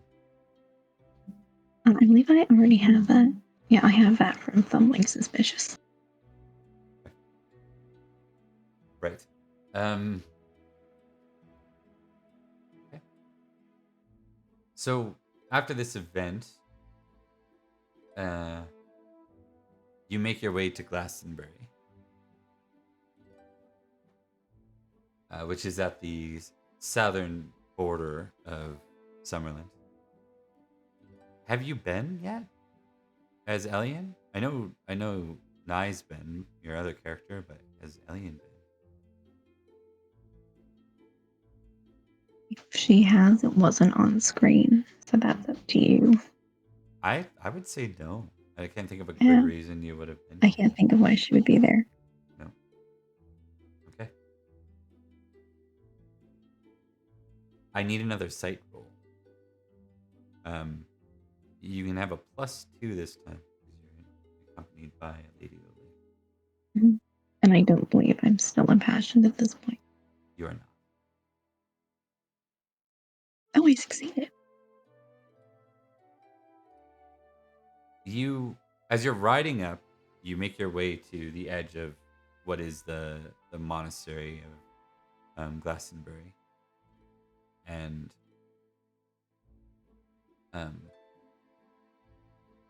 as you were riding up, all you could see was like marshlands to your west. But as you get closer,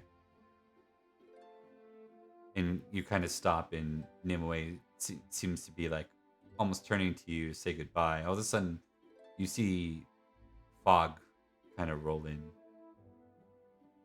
and where you saw marshlands before, you swear you see an island, an ocean, or water. Certainly something far greater than a standard minor body of water, like the little lake that you passed on the way here.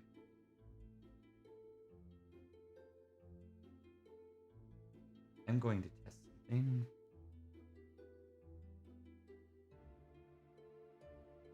So Nimue is saying her courtesies and goodbye, and then she phrases and says,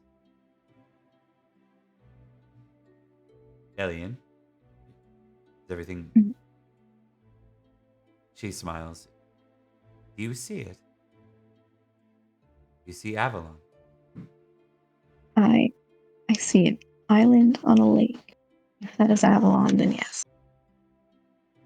It may look like an island to you.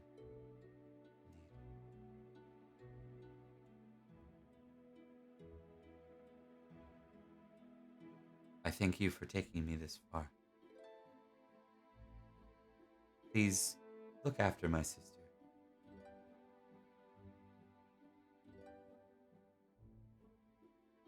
I certainly intend to. Although she's quite good at taking care of herself most of the time.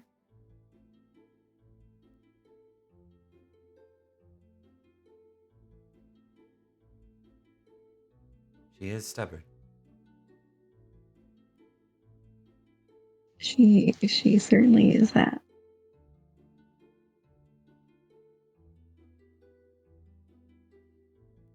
I think that- you'll be safe from here. I will. And with that, she turns and begins to walk towards the water, and you can see a small boat that wasn't visible before.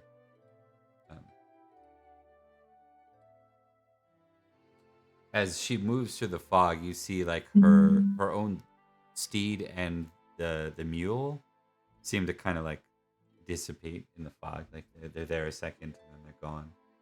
And then it's almost like you skipped forward in a movie. Like she's walking towards the edge of the water, and then you see her out in the water on the ship. Almost like there was a lapse in time. She turns back and waves your way through the fog. Leon waves back. And as we end your scene, I just want to note the irony of you seeing Avalon before Beatrice. Isn't that correct? Or did... No, Beatrice Okay. has seen Avalon twice. One of Okay. which was when she dispelled it. Completely Like it's dispelled If anyone Avalon. remembers the time That's I right, accidentally that's just right. dispelled It was your everything. first time, right? Wasn't there a point where you're like, I gotta see that place? No, and you... there No. was one that was with With Duke Gorlo, I Gorlo's think. wife. Yeah. Oh, yeah. Because she saw it and then First- I saw it.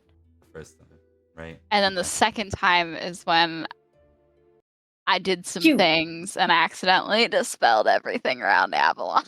Oops. Oops. It was Oopsie. very good. They were very mad at me.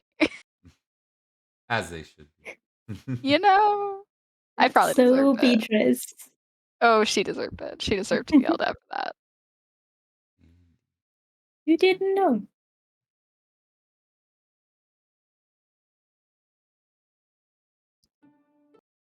Just a wee bit reckless. Okay, so now we get to see. Before I forget, so escorting Nimue is worth 100 glory. Killing the goblin.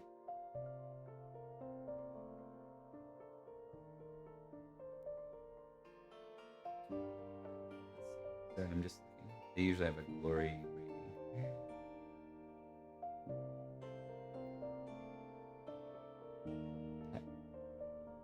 Glory 1, okay. But he's bigger, so we're gonna give him 25 glory for this goblin. Yeah, it's size and strength buff.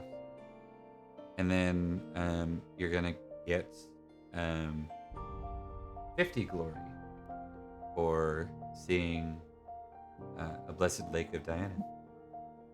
And You may permanently increase your sight score to 5 for succeeding in seeing Avalon.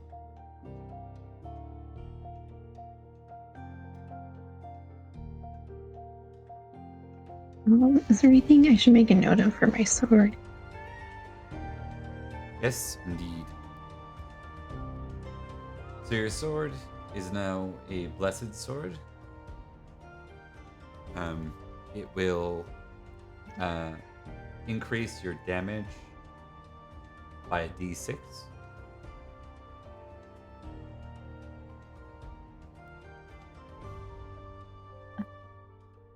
So I just have to make a note of that because I can't do that manually. I won't tell you what the duration of this blessing is. It is blessed by Diana. It's less of the sword and more of the blessing on it. So it's not like Excalibur or something like that, right? And to be clear, the only times your sight may grow is through very specific moments through the entire thing. When you tell me, yeah, I can't take it. When you succeed, like if you failed that, you still be at sight 4. So.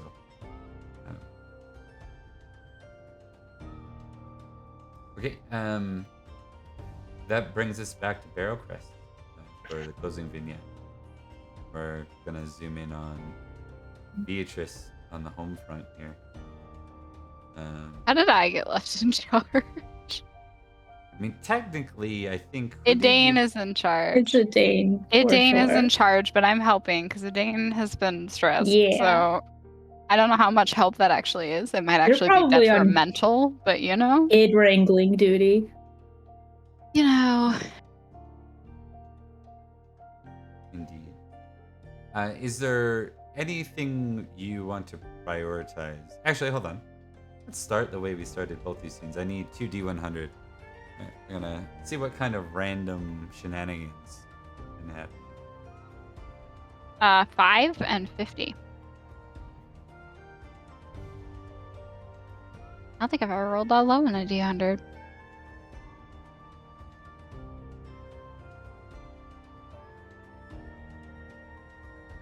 Okay.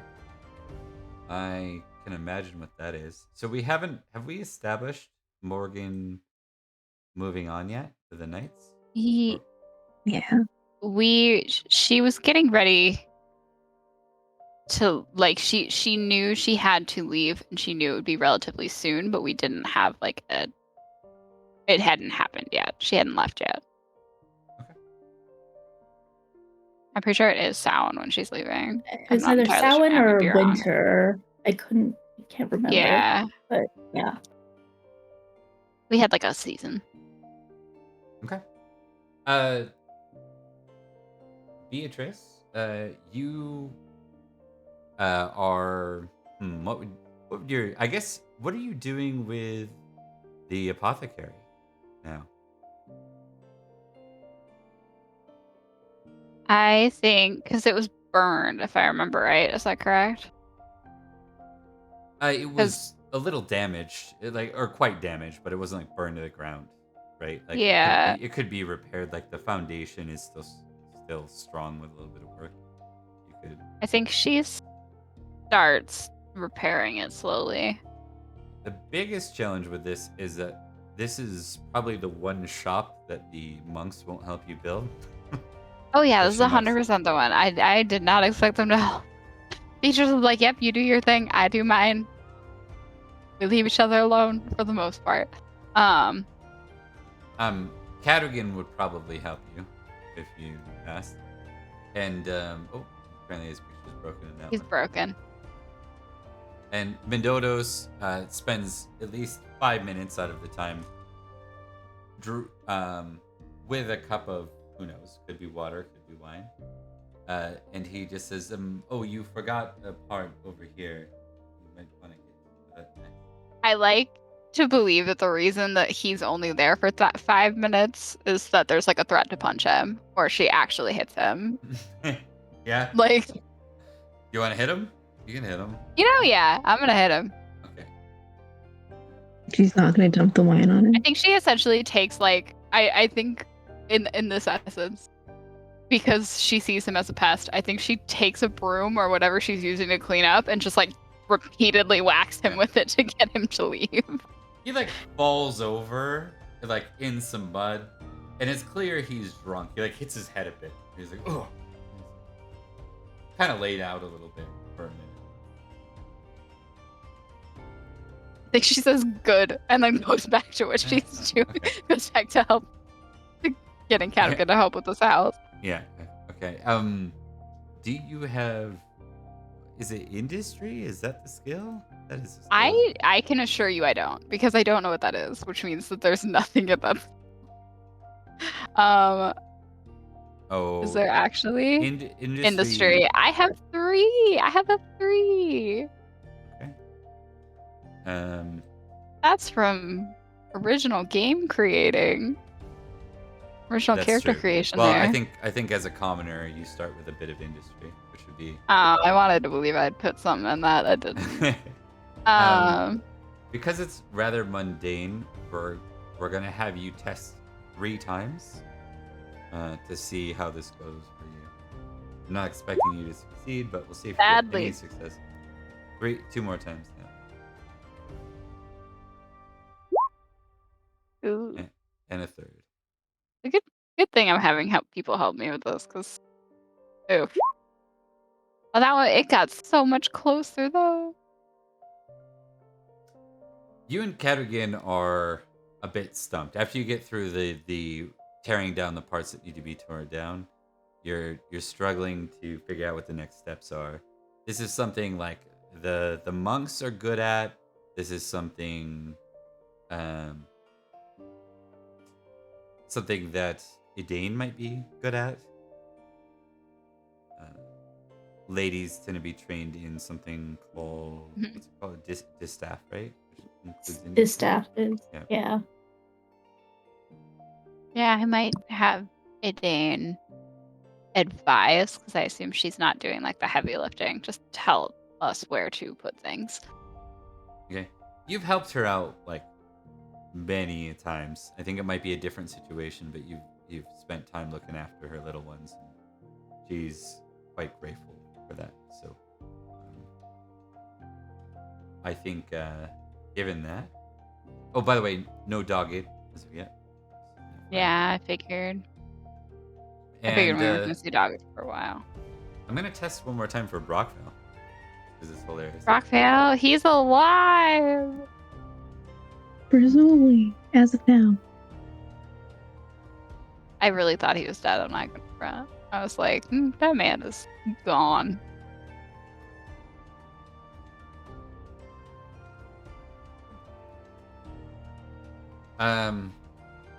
So, with Idane, we'll just test her distaff. She's probably more at. She was not trained as a high lady. She was. We'll give her 13. Yep. So, with some help from her, and then you can conscript some of the folks would gladly help get the apothecary going again, including Idane's mother, who we almost never really focus on screen, or Anui's mother. Yeah, it's there is some help, and things are moving along well. I need an awareness roll from you as you're working away one of the days. Rockvale, if he comes back, he would come back while I'm here. You hear, like as you're kind of taking a break, Cadogan's currently moving a heavy piece himself. You might be washing your hands. Maybe you got a cut. It might make sense. You're just dealing with a cut. You can see a rider coming in. Not from the Vale, but from the north. I would yell to call to Idane and Cadogan to let them know. Give Idane's me technically in charge. a heraldry roll plus 10.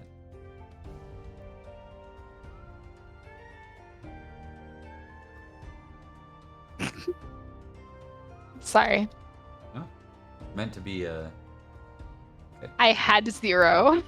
Yeah, So I 0. was like, You I may- really need that plus 10. You may take heraldry. You will have a point of Look heraldry. at me. Yeah. Learning stuff. Learning stuff. Okay, so and that's a guaranteed tick. Like you will get Mhm. will get at least a 1 next. You see the banner of King Cadby. Must be one of his riders. I will quickly wrap whatever cut is on my hand Yeah. and relay that to Edane. Edane nods to you and says, "Thank you, Beatrice." And with that, she goes to meet the rider. I think Cadrigan would move forward just as the only knight around, just to make sure it's. Well, I'm going to. Awesome. Like, I don't. Edane is like, I have been Edane's protector since we were teenagers. So. Okay.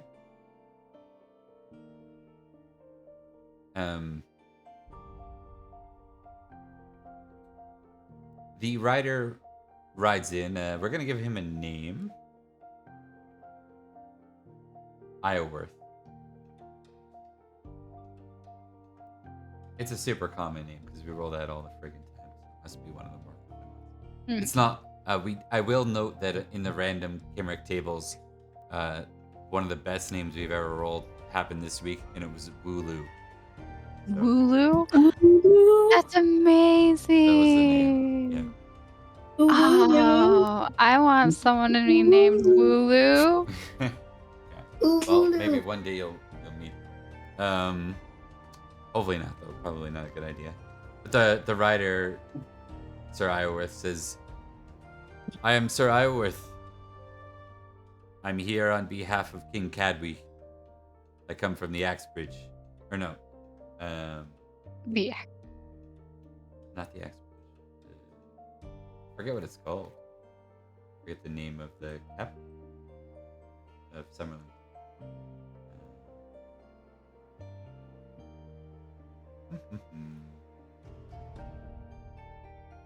It doesn't matter.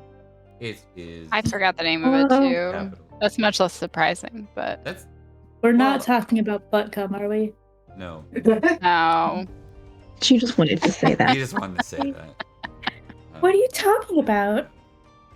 Yeah, no, that was a totally innocent question. That. Yeah. Mhm. Totally buy that. Yeah. Let me see. I can at least get the other name for it here. Bristol. Whatever Bristol's called. I had another name for it, but he Bath? says nope. Bristol has an older name. Hold on. Now this is gonna bug me. Great Bridge, not Great. Yeah, that's what I was. There we go. Castle. Oh. Castle by the by the Great Bridge. So he says, I come from the castle by the Great Bridge. He's talking more to Edane than anyone else. He says, "You must be Lady Olwyn." And About that. Edane smiles and says, "No, though that's kind of you to say. Lady Olwyn is away. I'm acting as her steward." And then he looks at Cadrigan and there's a... Oh, let's see. Hold on. Let's see. Oh no. I forgot that Cadogan had a significant reputation. Yeah, he glares at a little, little untrustworthy at Cadrigan, but then Mendodos will say he's around too, and he says, "Oh, a rider. You wouldn't happen to be bringing us those select cheeses I ordered from Bath, would you, by chance?" The rider just ignores Menodos and then looks back to Edane and says, "Lady Edane, I bring a message and a parcel for Beatrice? Lady Beatrice, perhaps?" Just Beatrice, and she'll awkwardly raise her hand. She's giving him a not so nice look.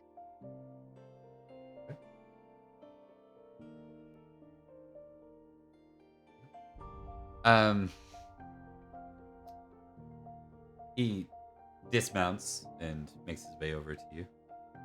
You can see that he has a small box and a a letter, which is probably you're not capable of reading, right? I'm not. I'm illiterate. Can I roll sight to look at whatever he's carrying Yep, absolutely. with a suspicious score like Beatrice's? Not even rolling. She does not trust it.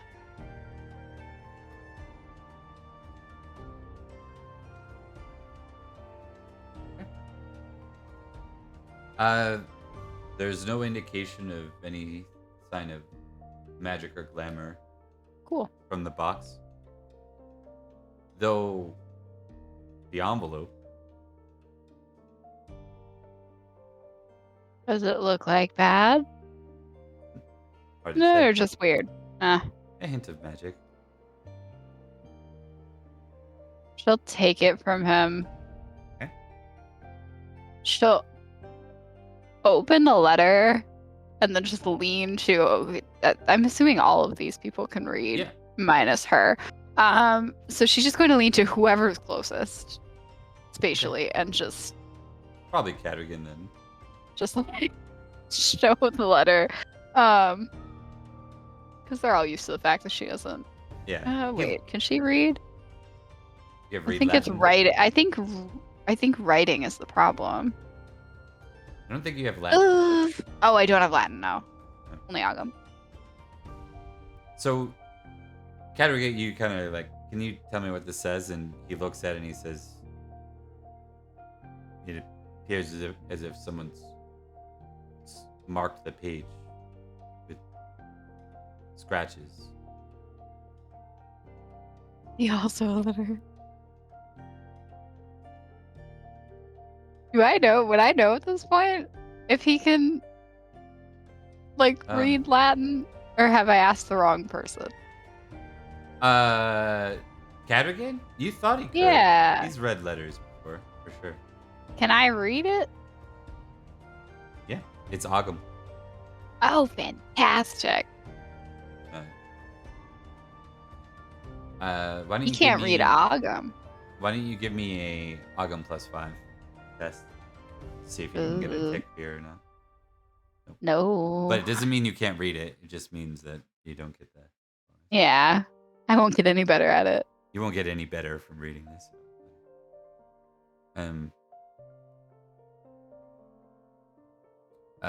The letter simply says, "Oh, hi, Beatrice. It's King Cadwy. Not directly, through a messenger. And you probably can't see me, but it's really me. I know sometimes you think that everyone's out to get you, and, well, most of the time you're probably right. I heard about your order and the falling of your mentors, and this saddened me. I didn't know them well, but they served a purpose here in Summerland, and that purpose carries on to you. The order carries on to you.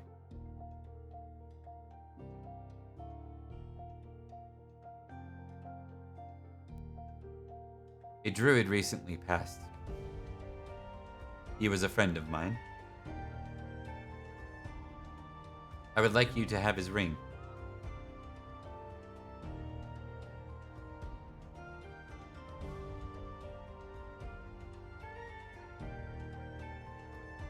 Is that it? He just stops there. Yep. And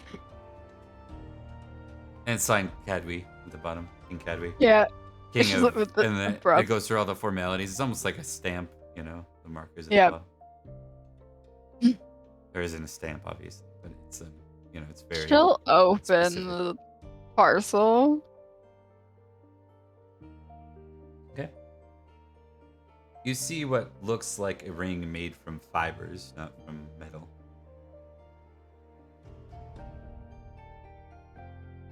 okay. Tell Cadwy I said thank you. I will pass on. You can see. Give me an intrigue roll just for hilarious. Yeah. My favorite role. Ooh, I almost rolled industry again. Success. Okay. You can see that the rider very clearly didn't know what he was carrying because he's kind of looking at the box, and when you open it and you pull out this what looks like a pagan ring of some sort, he's just like, like. I still don't look at him nicely. She says tell him thank you. She's not looking Yeah, at this man. yeah. Like she's looking at this man like she has sure. a great distaste for his existence in her life. Understood.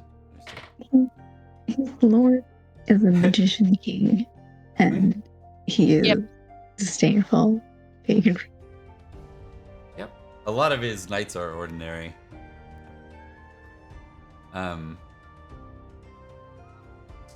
So, with that, the rider rides off. You can see with your sight, you don't have to retest. Now you see magic. So, you also see a insignia inside the box, an inscription that would have warded anyone from being able to see the magic from outside of the box. So you also have that box for your own use if you want to reuse it. Mm-hmm. Awesome. She will You can't put fit a the person in ring the on. box, or a man in the box.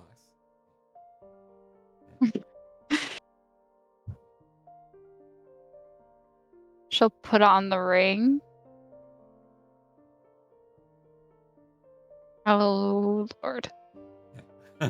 Keep going. Just keep going. Just keep going. She'll put on the ring and kind of turn to the rest of them. Well, that was weird. And unpleasant, and like pointedly looks after the rider. Dane's like, well, how nice. That must be a very important thing. It was a gift. And from your king, no less. Still, I wonder with all these mines that he has here in Summerland, why couldn't be gold or silver, perhaps?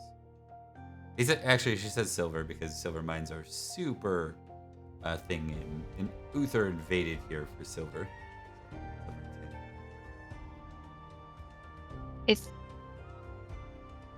I think it has more to do with the stuff that I do, and less to do with. I think it'll help me versus something that's meant to look nice. Okay. I don't think I'd know what to do with something that was just to look nice.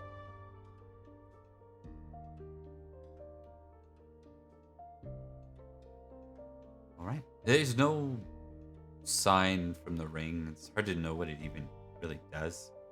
Yeah. You're gonna carry on with your day. I'll take one more industry test plus the. We'll give you a +5 because your Dane's helping you out. Hey, look at that. It would have been a crit. Oh, well, we'll count the crit then. On these small rolls, I don't mind doing that. You can take industry. You slave away for. No, that's not enough. 14 days. Yeah. Before you're able to kind of repair at least the shell of the place, and then from there you can carry on with the lighter work. Why don't you test energetic for me? It's been a minute. It has been a minute.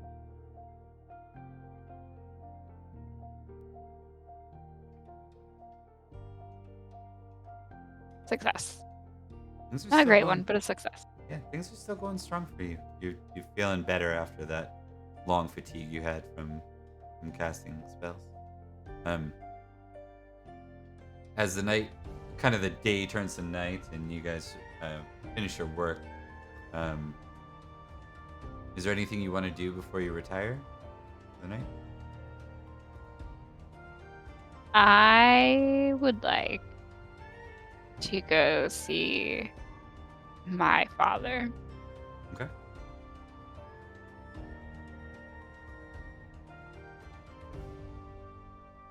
Okay. Your father. You managed to locate your father because he's in the same cell he's been in since you put him there. So, anything particular or of note? She'll kind of sit in front of bars like she normally does. So established she does this a lot. Right? Yeah, we did, didn't we? We said it happens Yeah. quite a bit. I think it's just asking him the same questions, but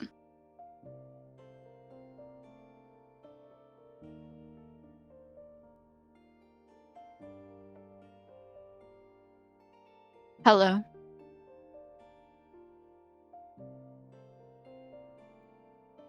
I'm gonna roll something here. Yeah.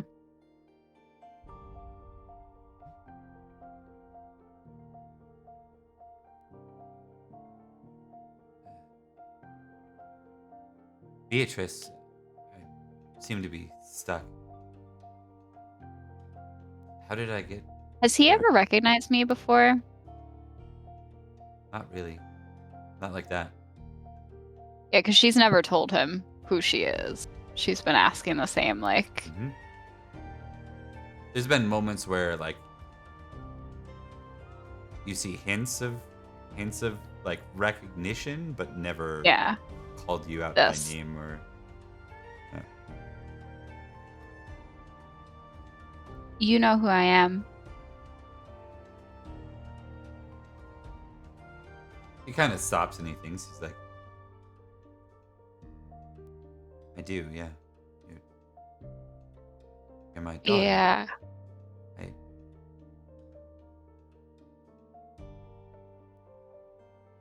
did a lot of terrible things, didn't I? That sword. Yeah. Yeah, you did. Where is it, Beatrice?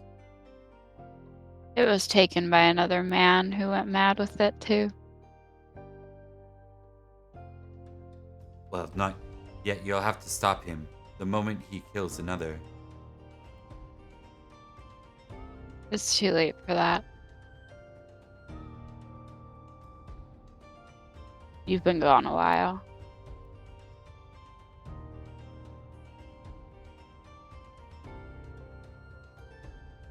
We'll need to hunt him down then. Someday, probably.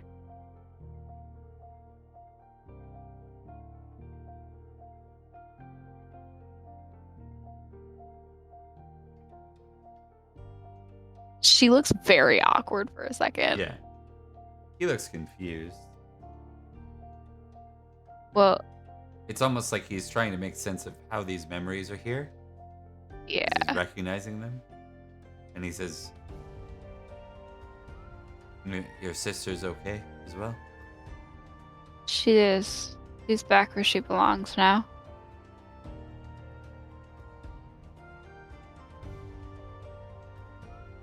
Right. I suppose He'll- things are truly damaged between you and your mother. She did tell me the next time she sees me, she'll kill me, so.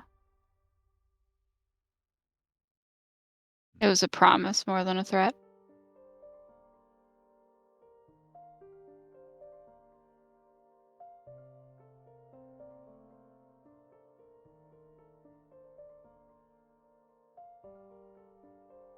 He tries to find the words for what to say. He just opens his mouth several times, closes again. She'll likely come for you. You know that, right? Perhaps. Would you go with her?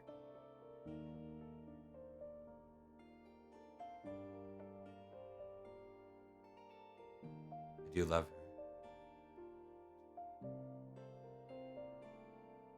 Love makes fools of us all.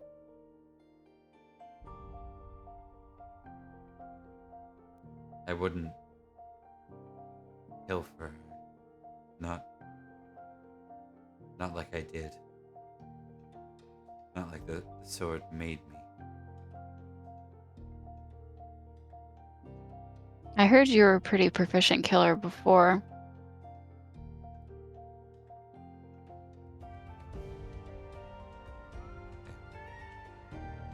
Served as a knight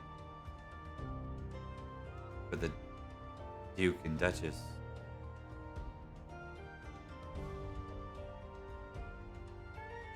Tell me, how much time has truly passed?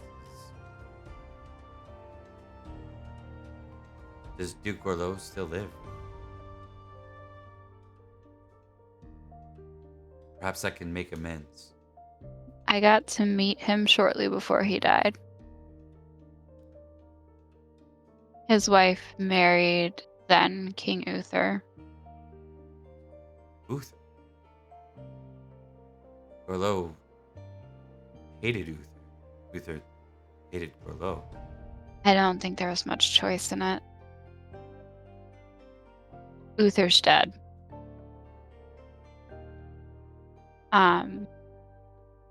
Orlo's daughters are all right. I made sure of that.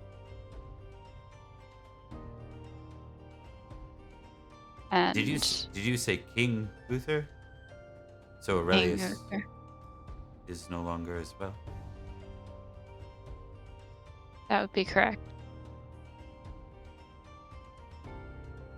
Then who looks after Logris? No one anymore. There are no kings. Cadwy's still here, but Cadwy's Cadwy.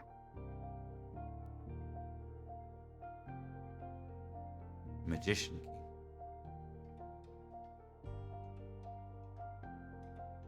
He's not died yet? No. And I don't suspect he will for a very long time.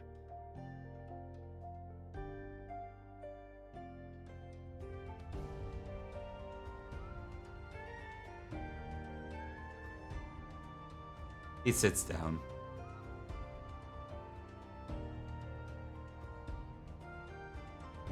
Who is it that holds me? Who is your lord? Lady Olwen. Oh, I remember the name now.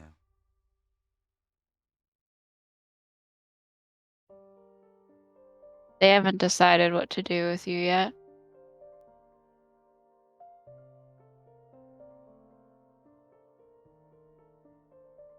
If my punishment be death, I deserve such. Who deserves anything?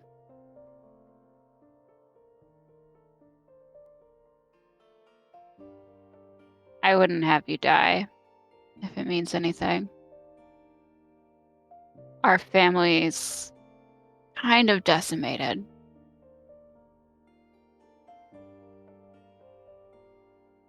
And I would like to believe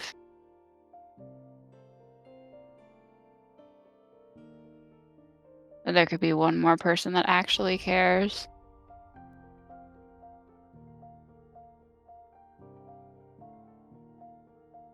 Perhaps.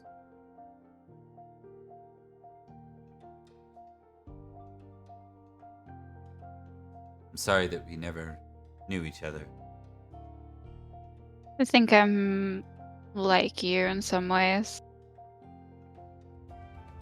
And like Hillid in the worst ways, but temper, stubbornness seems to fit with descriptions of you both, so.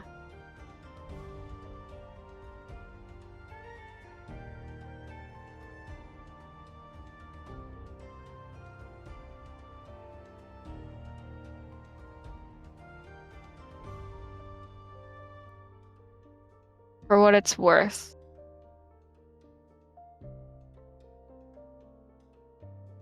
Nimue is happy where she is. Don't know how our family made her had a possessed warrior, a witch that was very upset at one of her daughters, and a daughter who was also a witch and not particularly pleasant to be around. So Nimue was, I don't know what.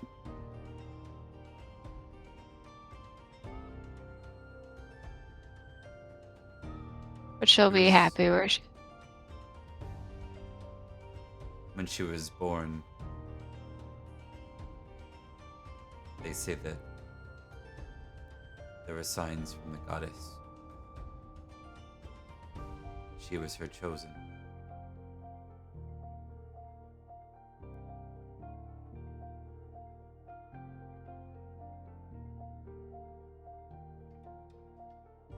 I suppose she is.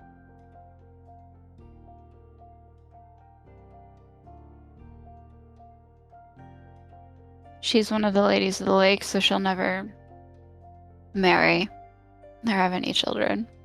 But for what it's worth, I'm going to marry. If I'm blessed enough, I'll have children. Your line will live on. He smiles at that. Says it's hardly a line to boast for. But perhaps you can change that. Now they'll be better than me, hopefully.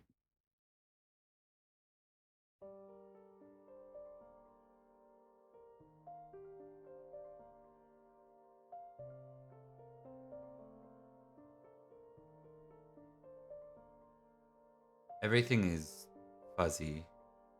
Don't know how to make sense of these memories. It's as if they've returned all at once. But I'll say this. Your mother was...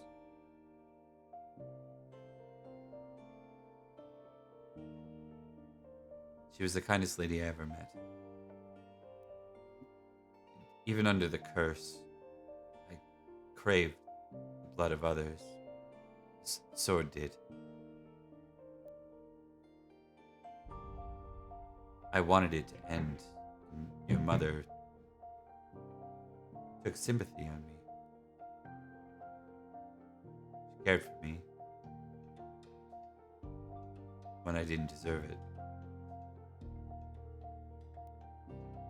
I'm afraid that I might be the fault of what your mother has become.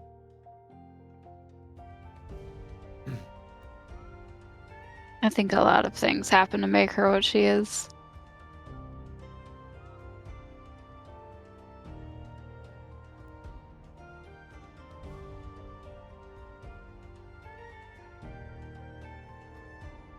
I'm proud to see you like this, grown up and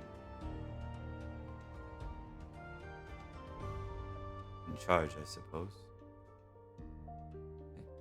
Only in the background. And yet you walk into the prisons filled with your enemies without escort. That shows that you've earned some trust amongst those you serve. Yeah. I've saved them more than once, and we've all known each other for a while now. Since we were children. Now most of us are grown. Some have children.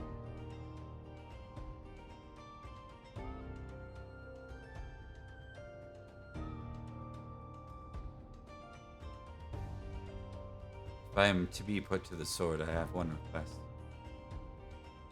Anything.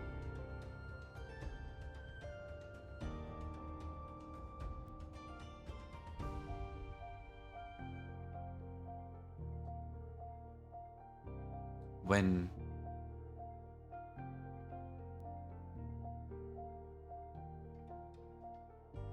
you are wed, I would like to see you, even if it's behind the bars. I was already planning on it. I don't think they know I come down here as much as they do, but I don't think they could stop me.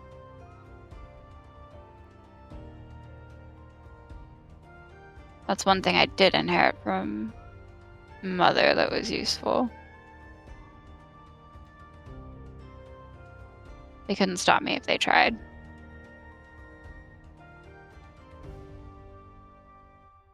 Okay.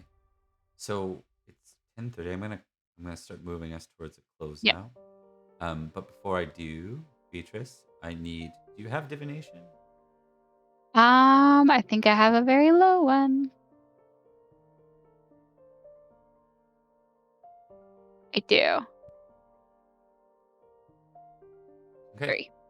3. This is gonna determine how you manage something here. Give me a roll. That sounds great. Oh, you got advantage. Oh. Technically, Rebecca is not playing a character in this scene, so they have given you advantage on the roll. So, am I rolling flat? You may opt to modify it if you want to impassion yourself. Oh, passions scare me so much now. you have done you've made steps positive towards the horse god's desires. I mean, Perhaps you could test. oh, thank you, horse god. Now you make the roll I feel like I failed modified. once, and I was like, horse god, I'm sorry. You can tick Oh. love Dee Rhiannon. Oh, And don't make then- it go. I don't want it to go higher. I know you don't. It's funny. Please make it stop. Have we even seen Beatrice go mad? No. She doesn't want to. So that gives me +5, right? No one wants to go mad. Well, yeah, +5, and you get to roll it twice. Oh no. Oh no. Yeah, this is what it felt like it was gonna be. Because, like, Hey, look at that. success! Right. You can tick divination. Cool.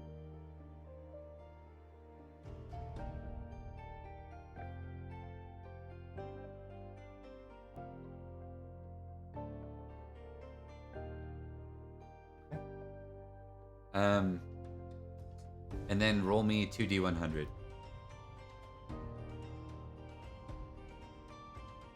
$3 and 86.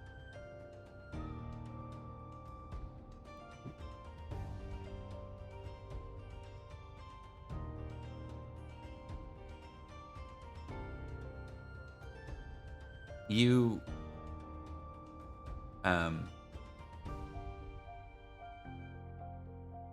you hear the sound of fighting. You're outside of a castle.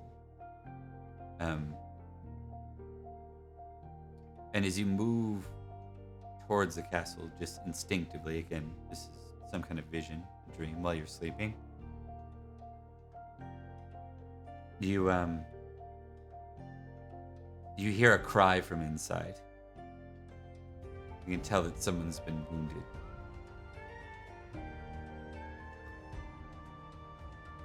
And as your vision starts to pan outward, it kind of is almost like an aerial view at first, and you begin to see the life around that castle begin to fade, almost like it's in sped up time. You see the moon and the sun rising and falling, and you can see almost like a corruption begin to move out from the castle across the land.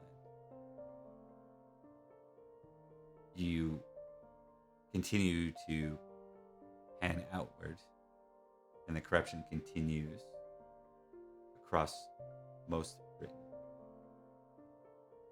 From a more northern point in Britain than you would suspect Summerland is. Again, that's not your strong suit. But it's definitely, you would suspect, lands from the north.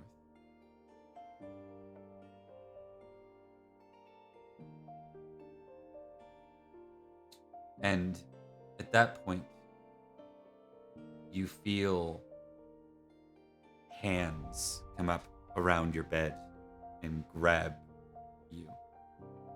They pull at like your abdomen and they almost push you towards your bed, like they're squeezing you, like there's a great weight on your midsection, just pushing you down. And That's still a vision, or does it feel like it's real? you may make an awareness test. You are still impassioned, by the way. Okay. Success. You start to like recognize that this is a dream, and you begin to pull yourself out of it, and you can still feel that weight. It doesn't feel as threatening, but there is a lot of weight like on top of your midsection as you're laying.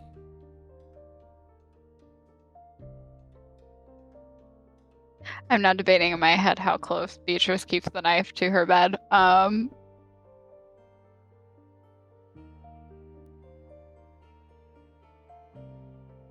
You yeah. So how quick is Beatrice acting here? Beatrice is acting as quick as she. I mean, Beatrice are has you been coming woken up out, by like, more. flailing? Yeah, I was gonna say Beatrice has been woken up by more than one raid at this point, so it's Okay. like immediate, like elbow, like whatever needs to happen. Okay. Okay. So you wake up. Let's do a reckless versus prudent.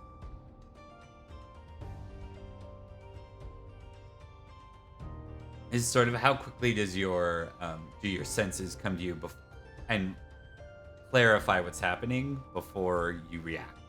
So reckless will determine Oh, that. well, I'm gonna roll prudent on the off Yeah. chance that they both fumble. I'll put us at 2 fumbles for the night, by the way. Okay, you can tick prudent. So Okay. as you're just about to overreact, you hear something that doesn't sound very threatening, or maybe it does, because it's certainly a louder purr. And you kind of look up and look at your, you're laying on your back at this point. And you look down and you see a cat, a simple black cat, except for it is about the size of a dog. And it's That's laying- horrifying. I think she slowly starts moving in the hopes that it kind of like gets off of her. Yeah. It will protest the way most cats do when you Yeah. inconvenience them slightly. Hi. Because you didn't like swat it or something, it just looks No. mildly annoyed, and it moves over to the windowsill and jumps on it and begins to clean itself in an irritated way. But it's rather big. This would be almost like not quite a wildcat size, right? But like I said, about the size of like a mid-sized dog.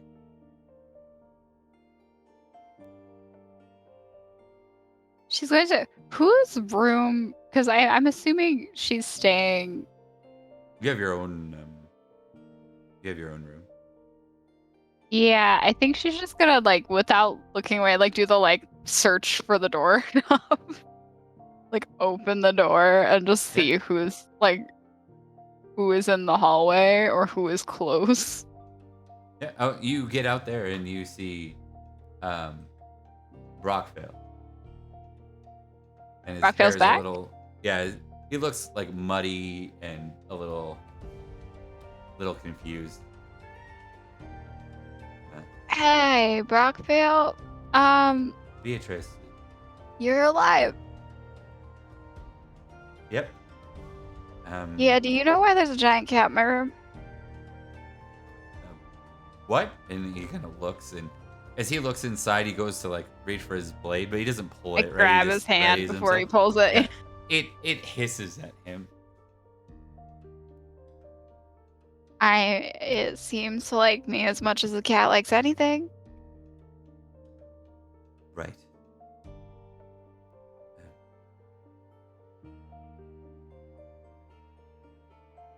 Where's Olwen? Funny story that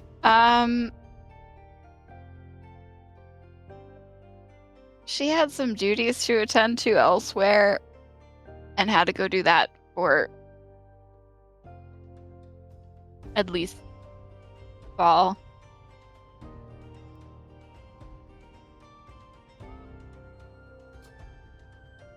Beatrice, you're a terrible liar. Yeah, she got named the Princess of the Unseelie and is currently ruling in the Unseelie court. The what? Yep. Right. We're gonna zoom out of that scene, but I do want to give you a chance. Hold on one second. Just gotta test one thing.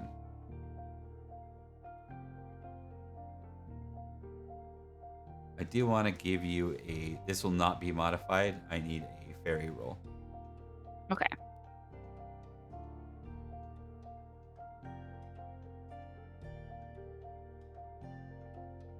Fairy lore or Yeah. yeah, okay.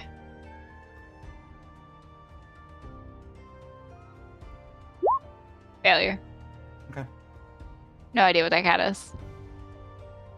No idea. But I will give you a. Do you have control fairy? I do. Test it.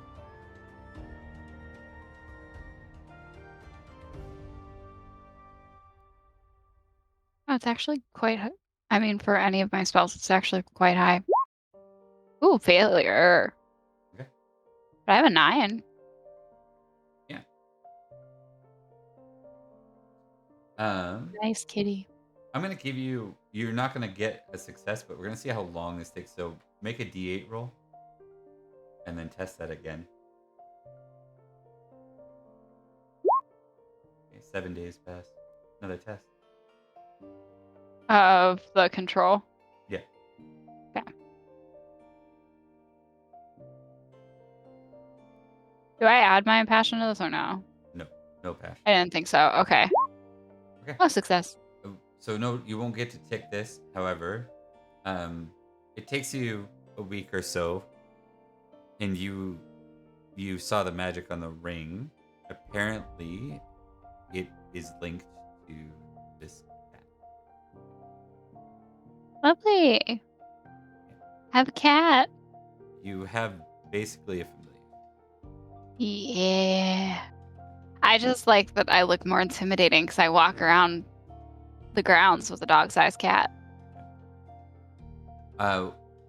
There's this weird thing that happens sometimes when you sleep where you see through its eyes, and which is really creepy when you were watching yourself sleep. Oh, yeah, So- that's great. When they're doing that thing where it's just like Yeah. very intensely staring into your face. Want a really close selfie of yourself? Yep. Yep. Oh god, I look like that. So say Beatrice isn't someone who like checks what she looks like very Yeah, yeah. often. She's like, oh god. Yeah. Yeah, right? Like, I need to create a magic filter. Okay, so It's like I'm supposed to get married. we'll go through that. So you're gonna get you can add 100 insight to your character for this. And 10 glory for rebuilding the apothecary. I get 3 glory for my crit earlier. Yep. My itty bitty little one. And that concludes the vignettes. So next episode we'll have Olwen return just in time for Yule Feast. We'll start things right with the feast, and then we'll be going into the winter and onto year 501. So hope you all had a good time with those vignettes. Thanks for staying patient. It's not often we give you guys solos like that are entirely just zeroed in on one person for like 45 minutes each, but It was I hope so we're- much fun. yeah. It really was. I didn't expect Elian to see Avalon. That was pretty fun. I thought she'd walk away going, oh well, You're marshlands, enchanted. I guess. Yeah. It was a very good chance. And to even weirder, pass 2 hunting checks. Right? You know what we Like should do 2 of them. hilariously? Let's end the episode with seeing a hunting check for Elian to return.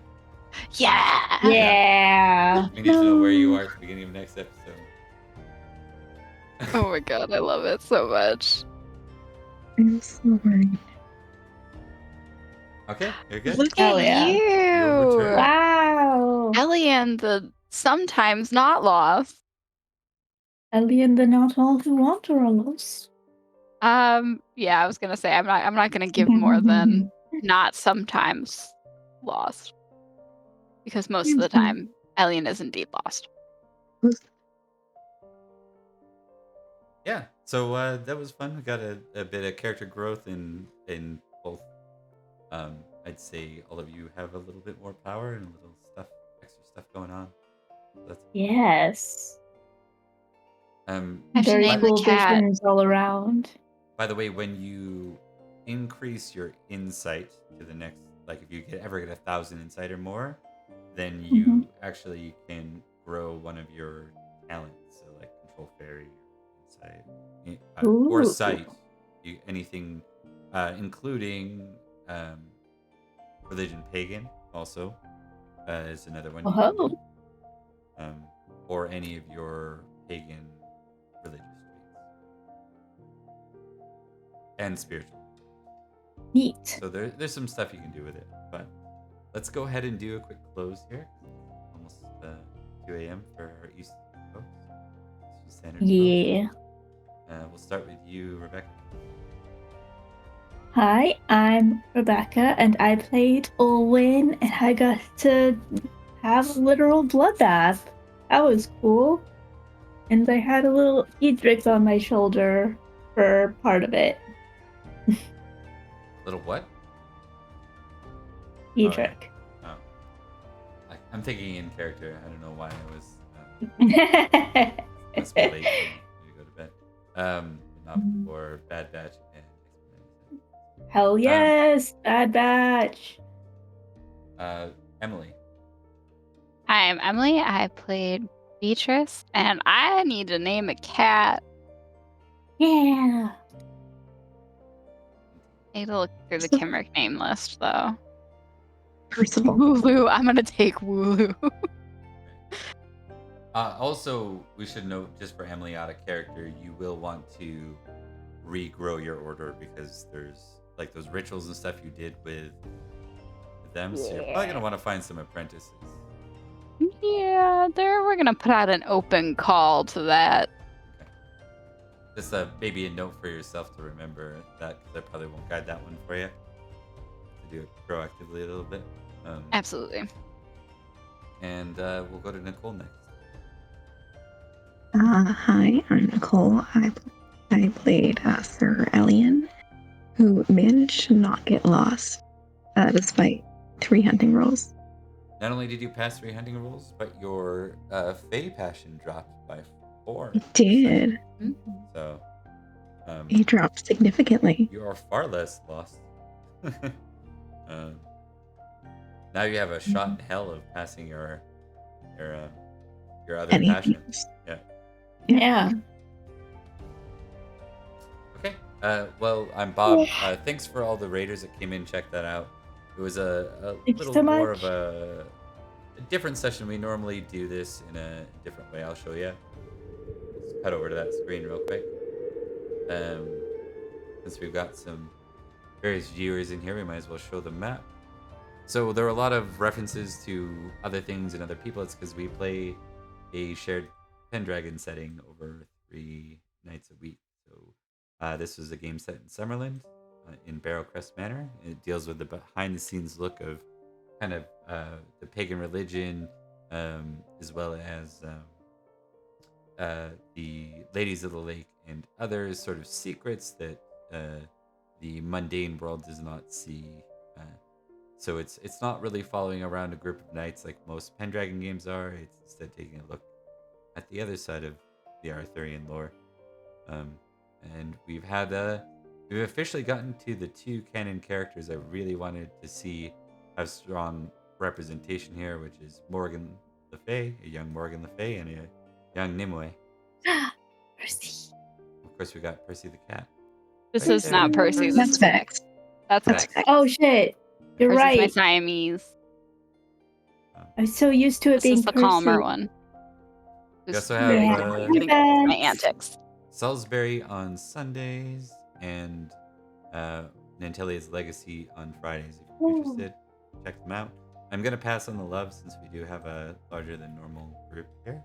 Might as well Yeah, let's go. raid somewhere. It's been a minute. Let's see who's on real quick. 1 sec. Raid. I've never been happier that I've been given a cat in a game. Right? It's a very cool cat. I imagine like the giant Maine Coon. Yes. Like, Like just a fluffy black cat. I'm gonna pass the love on to 2B Dice Advantage because they're doing Star Wars. And I like Star Wars. let's Hell do yes. it.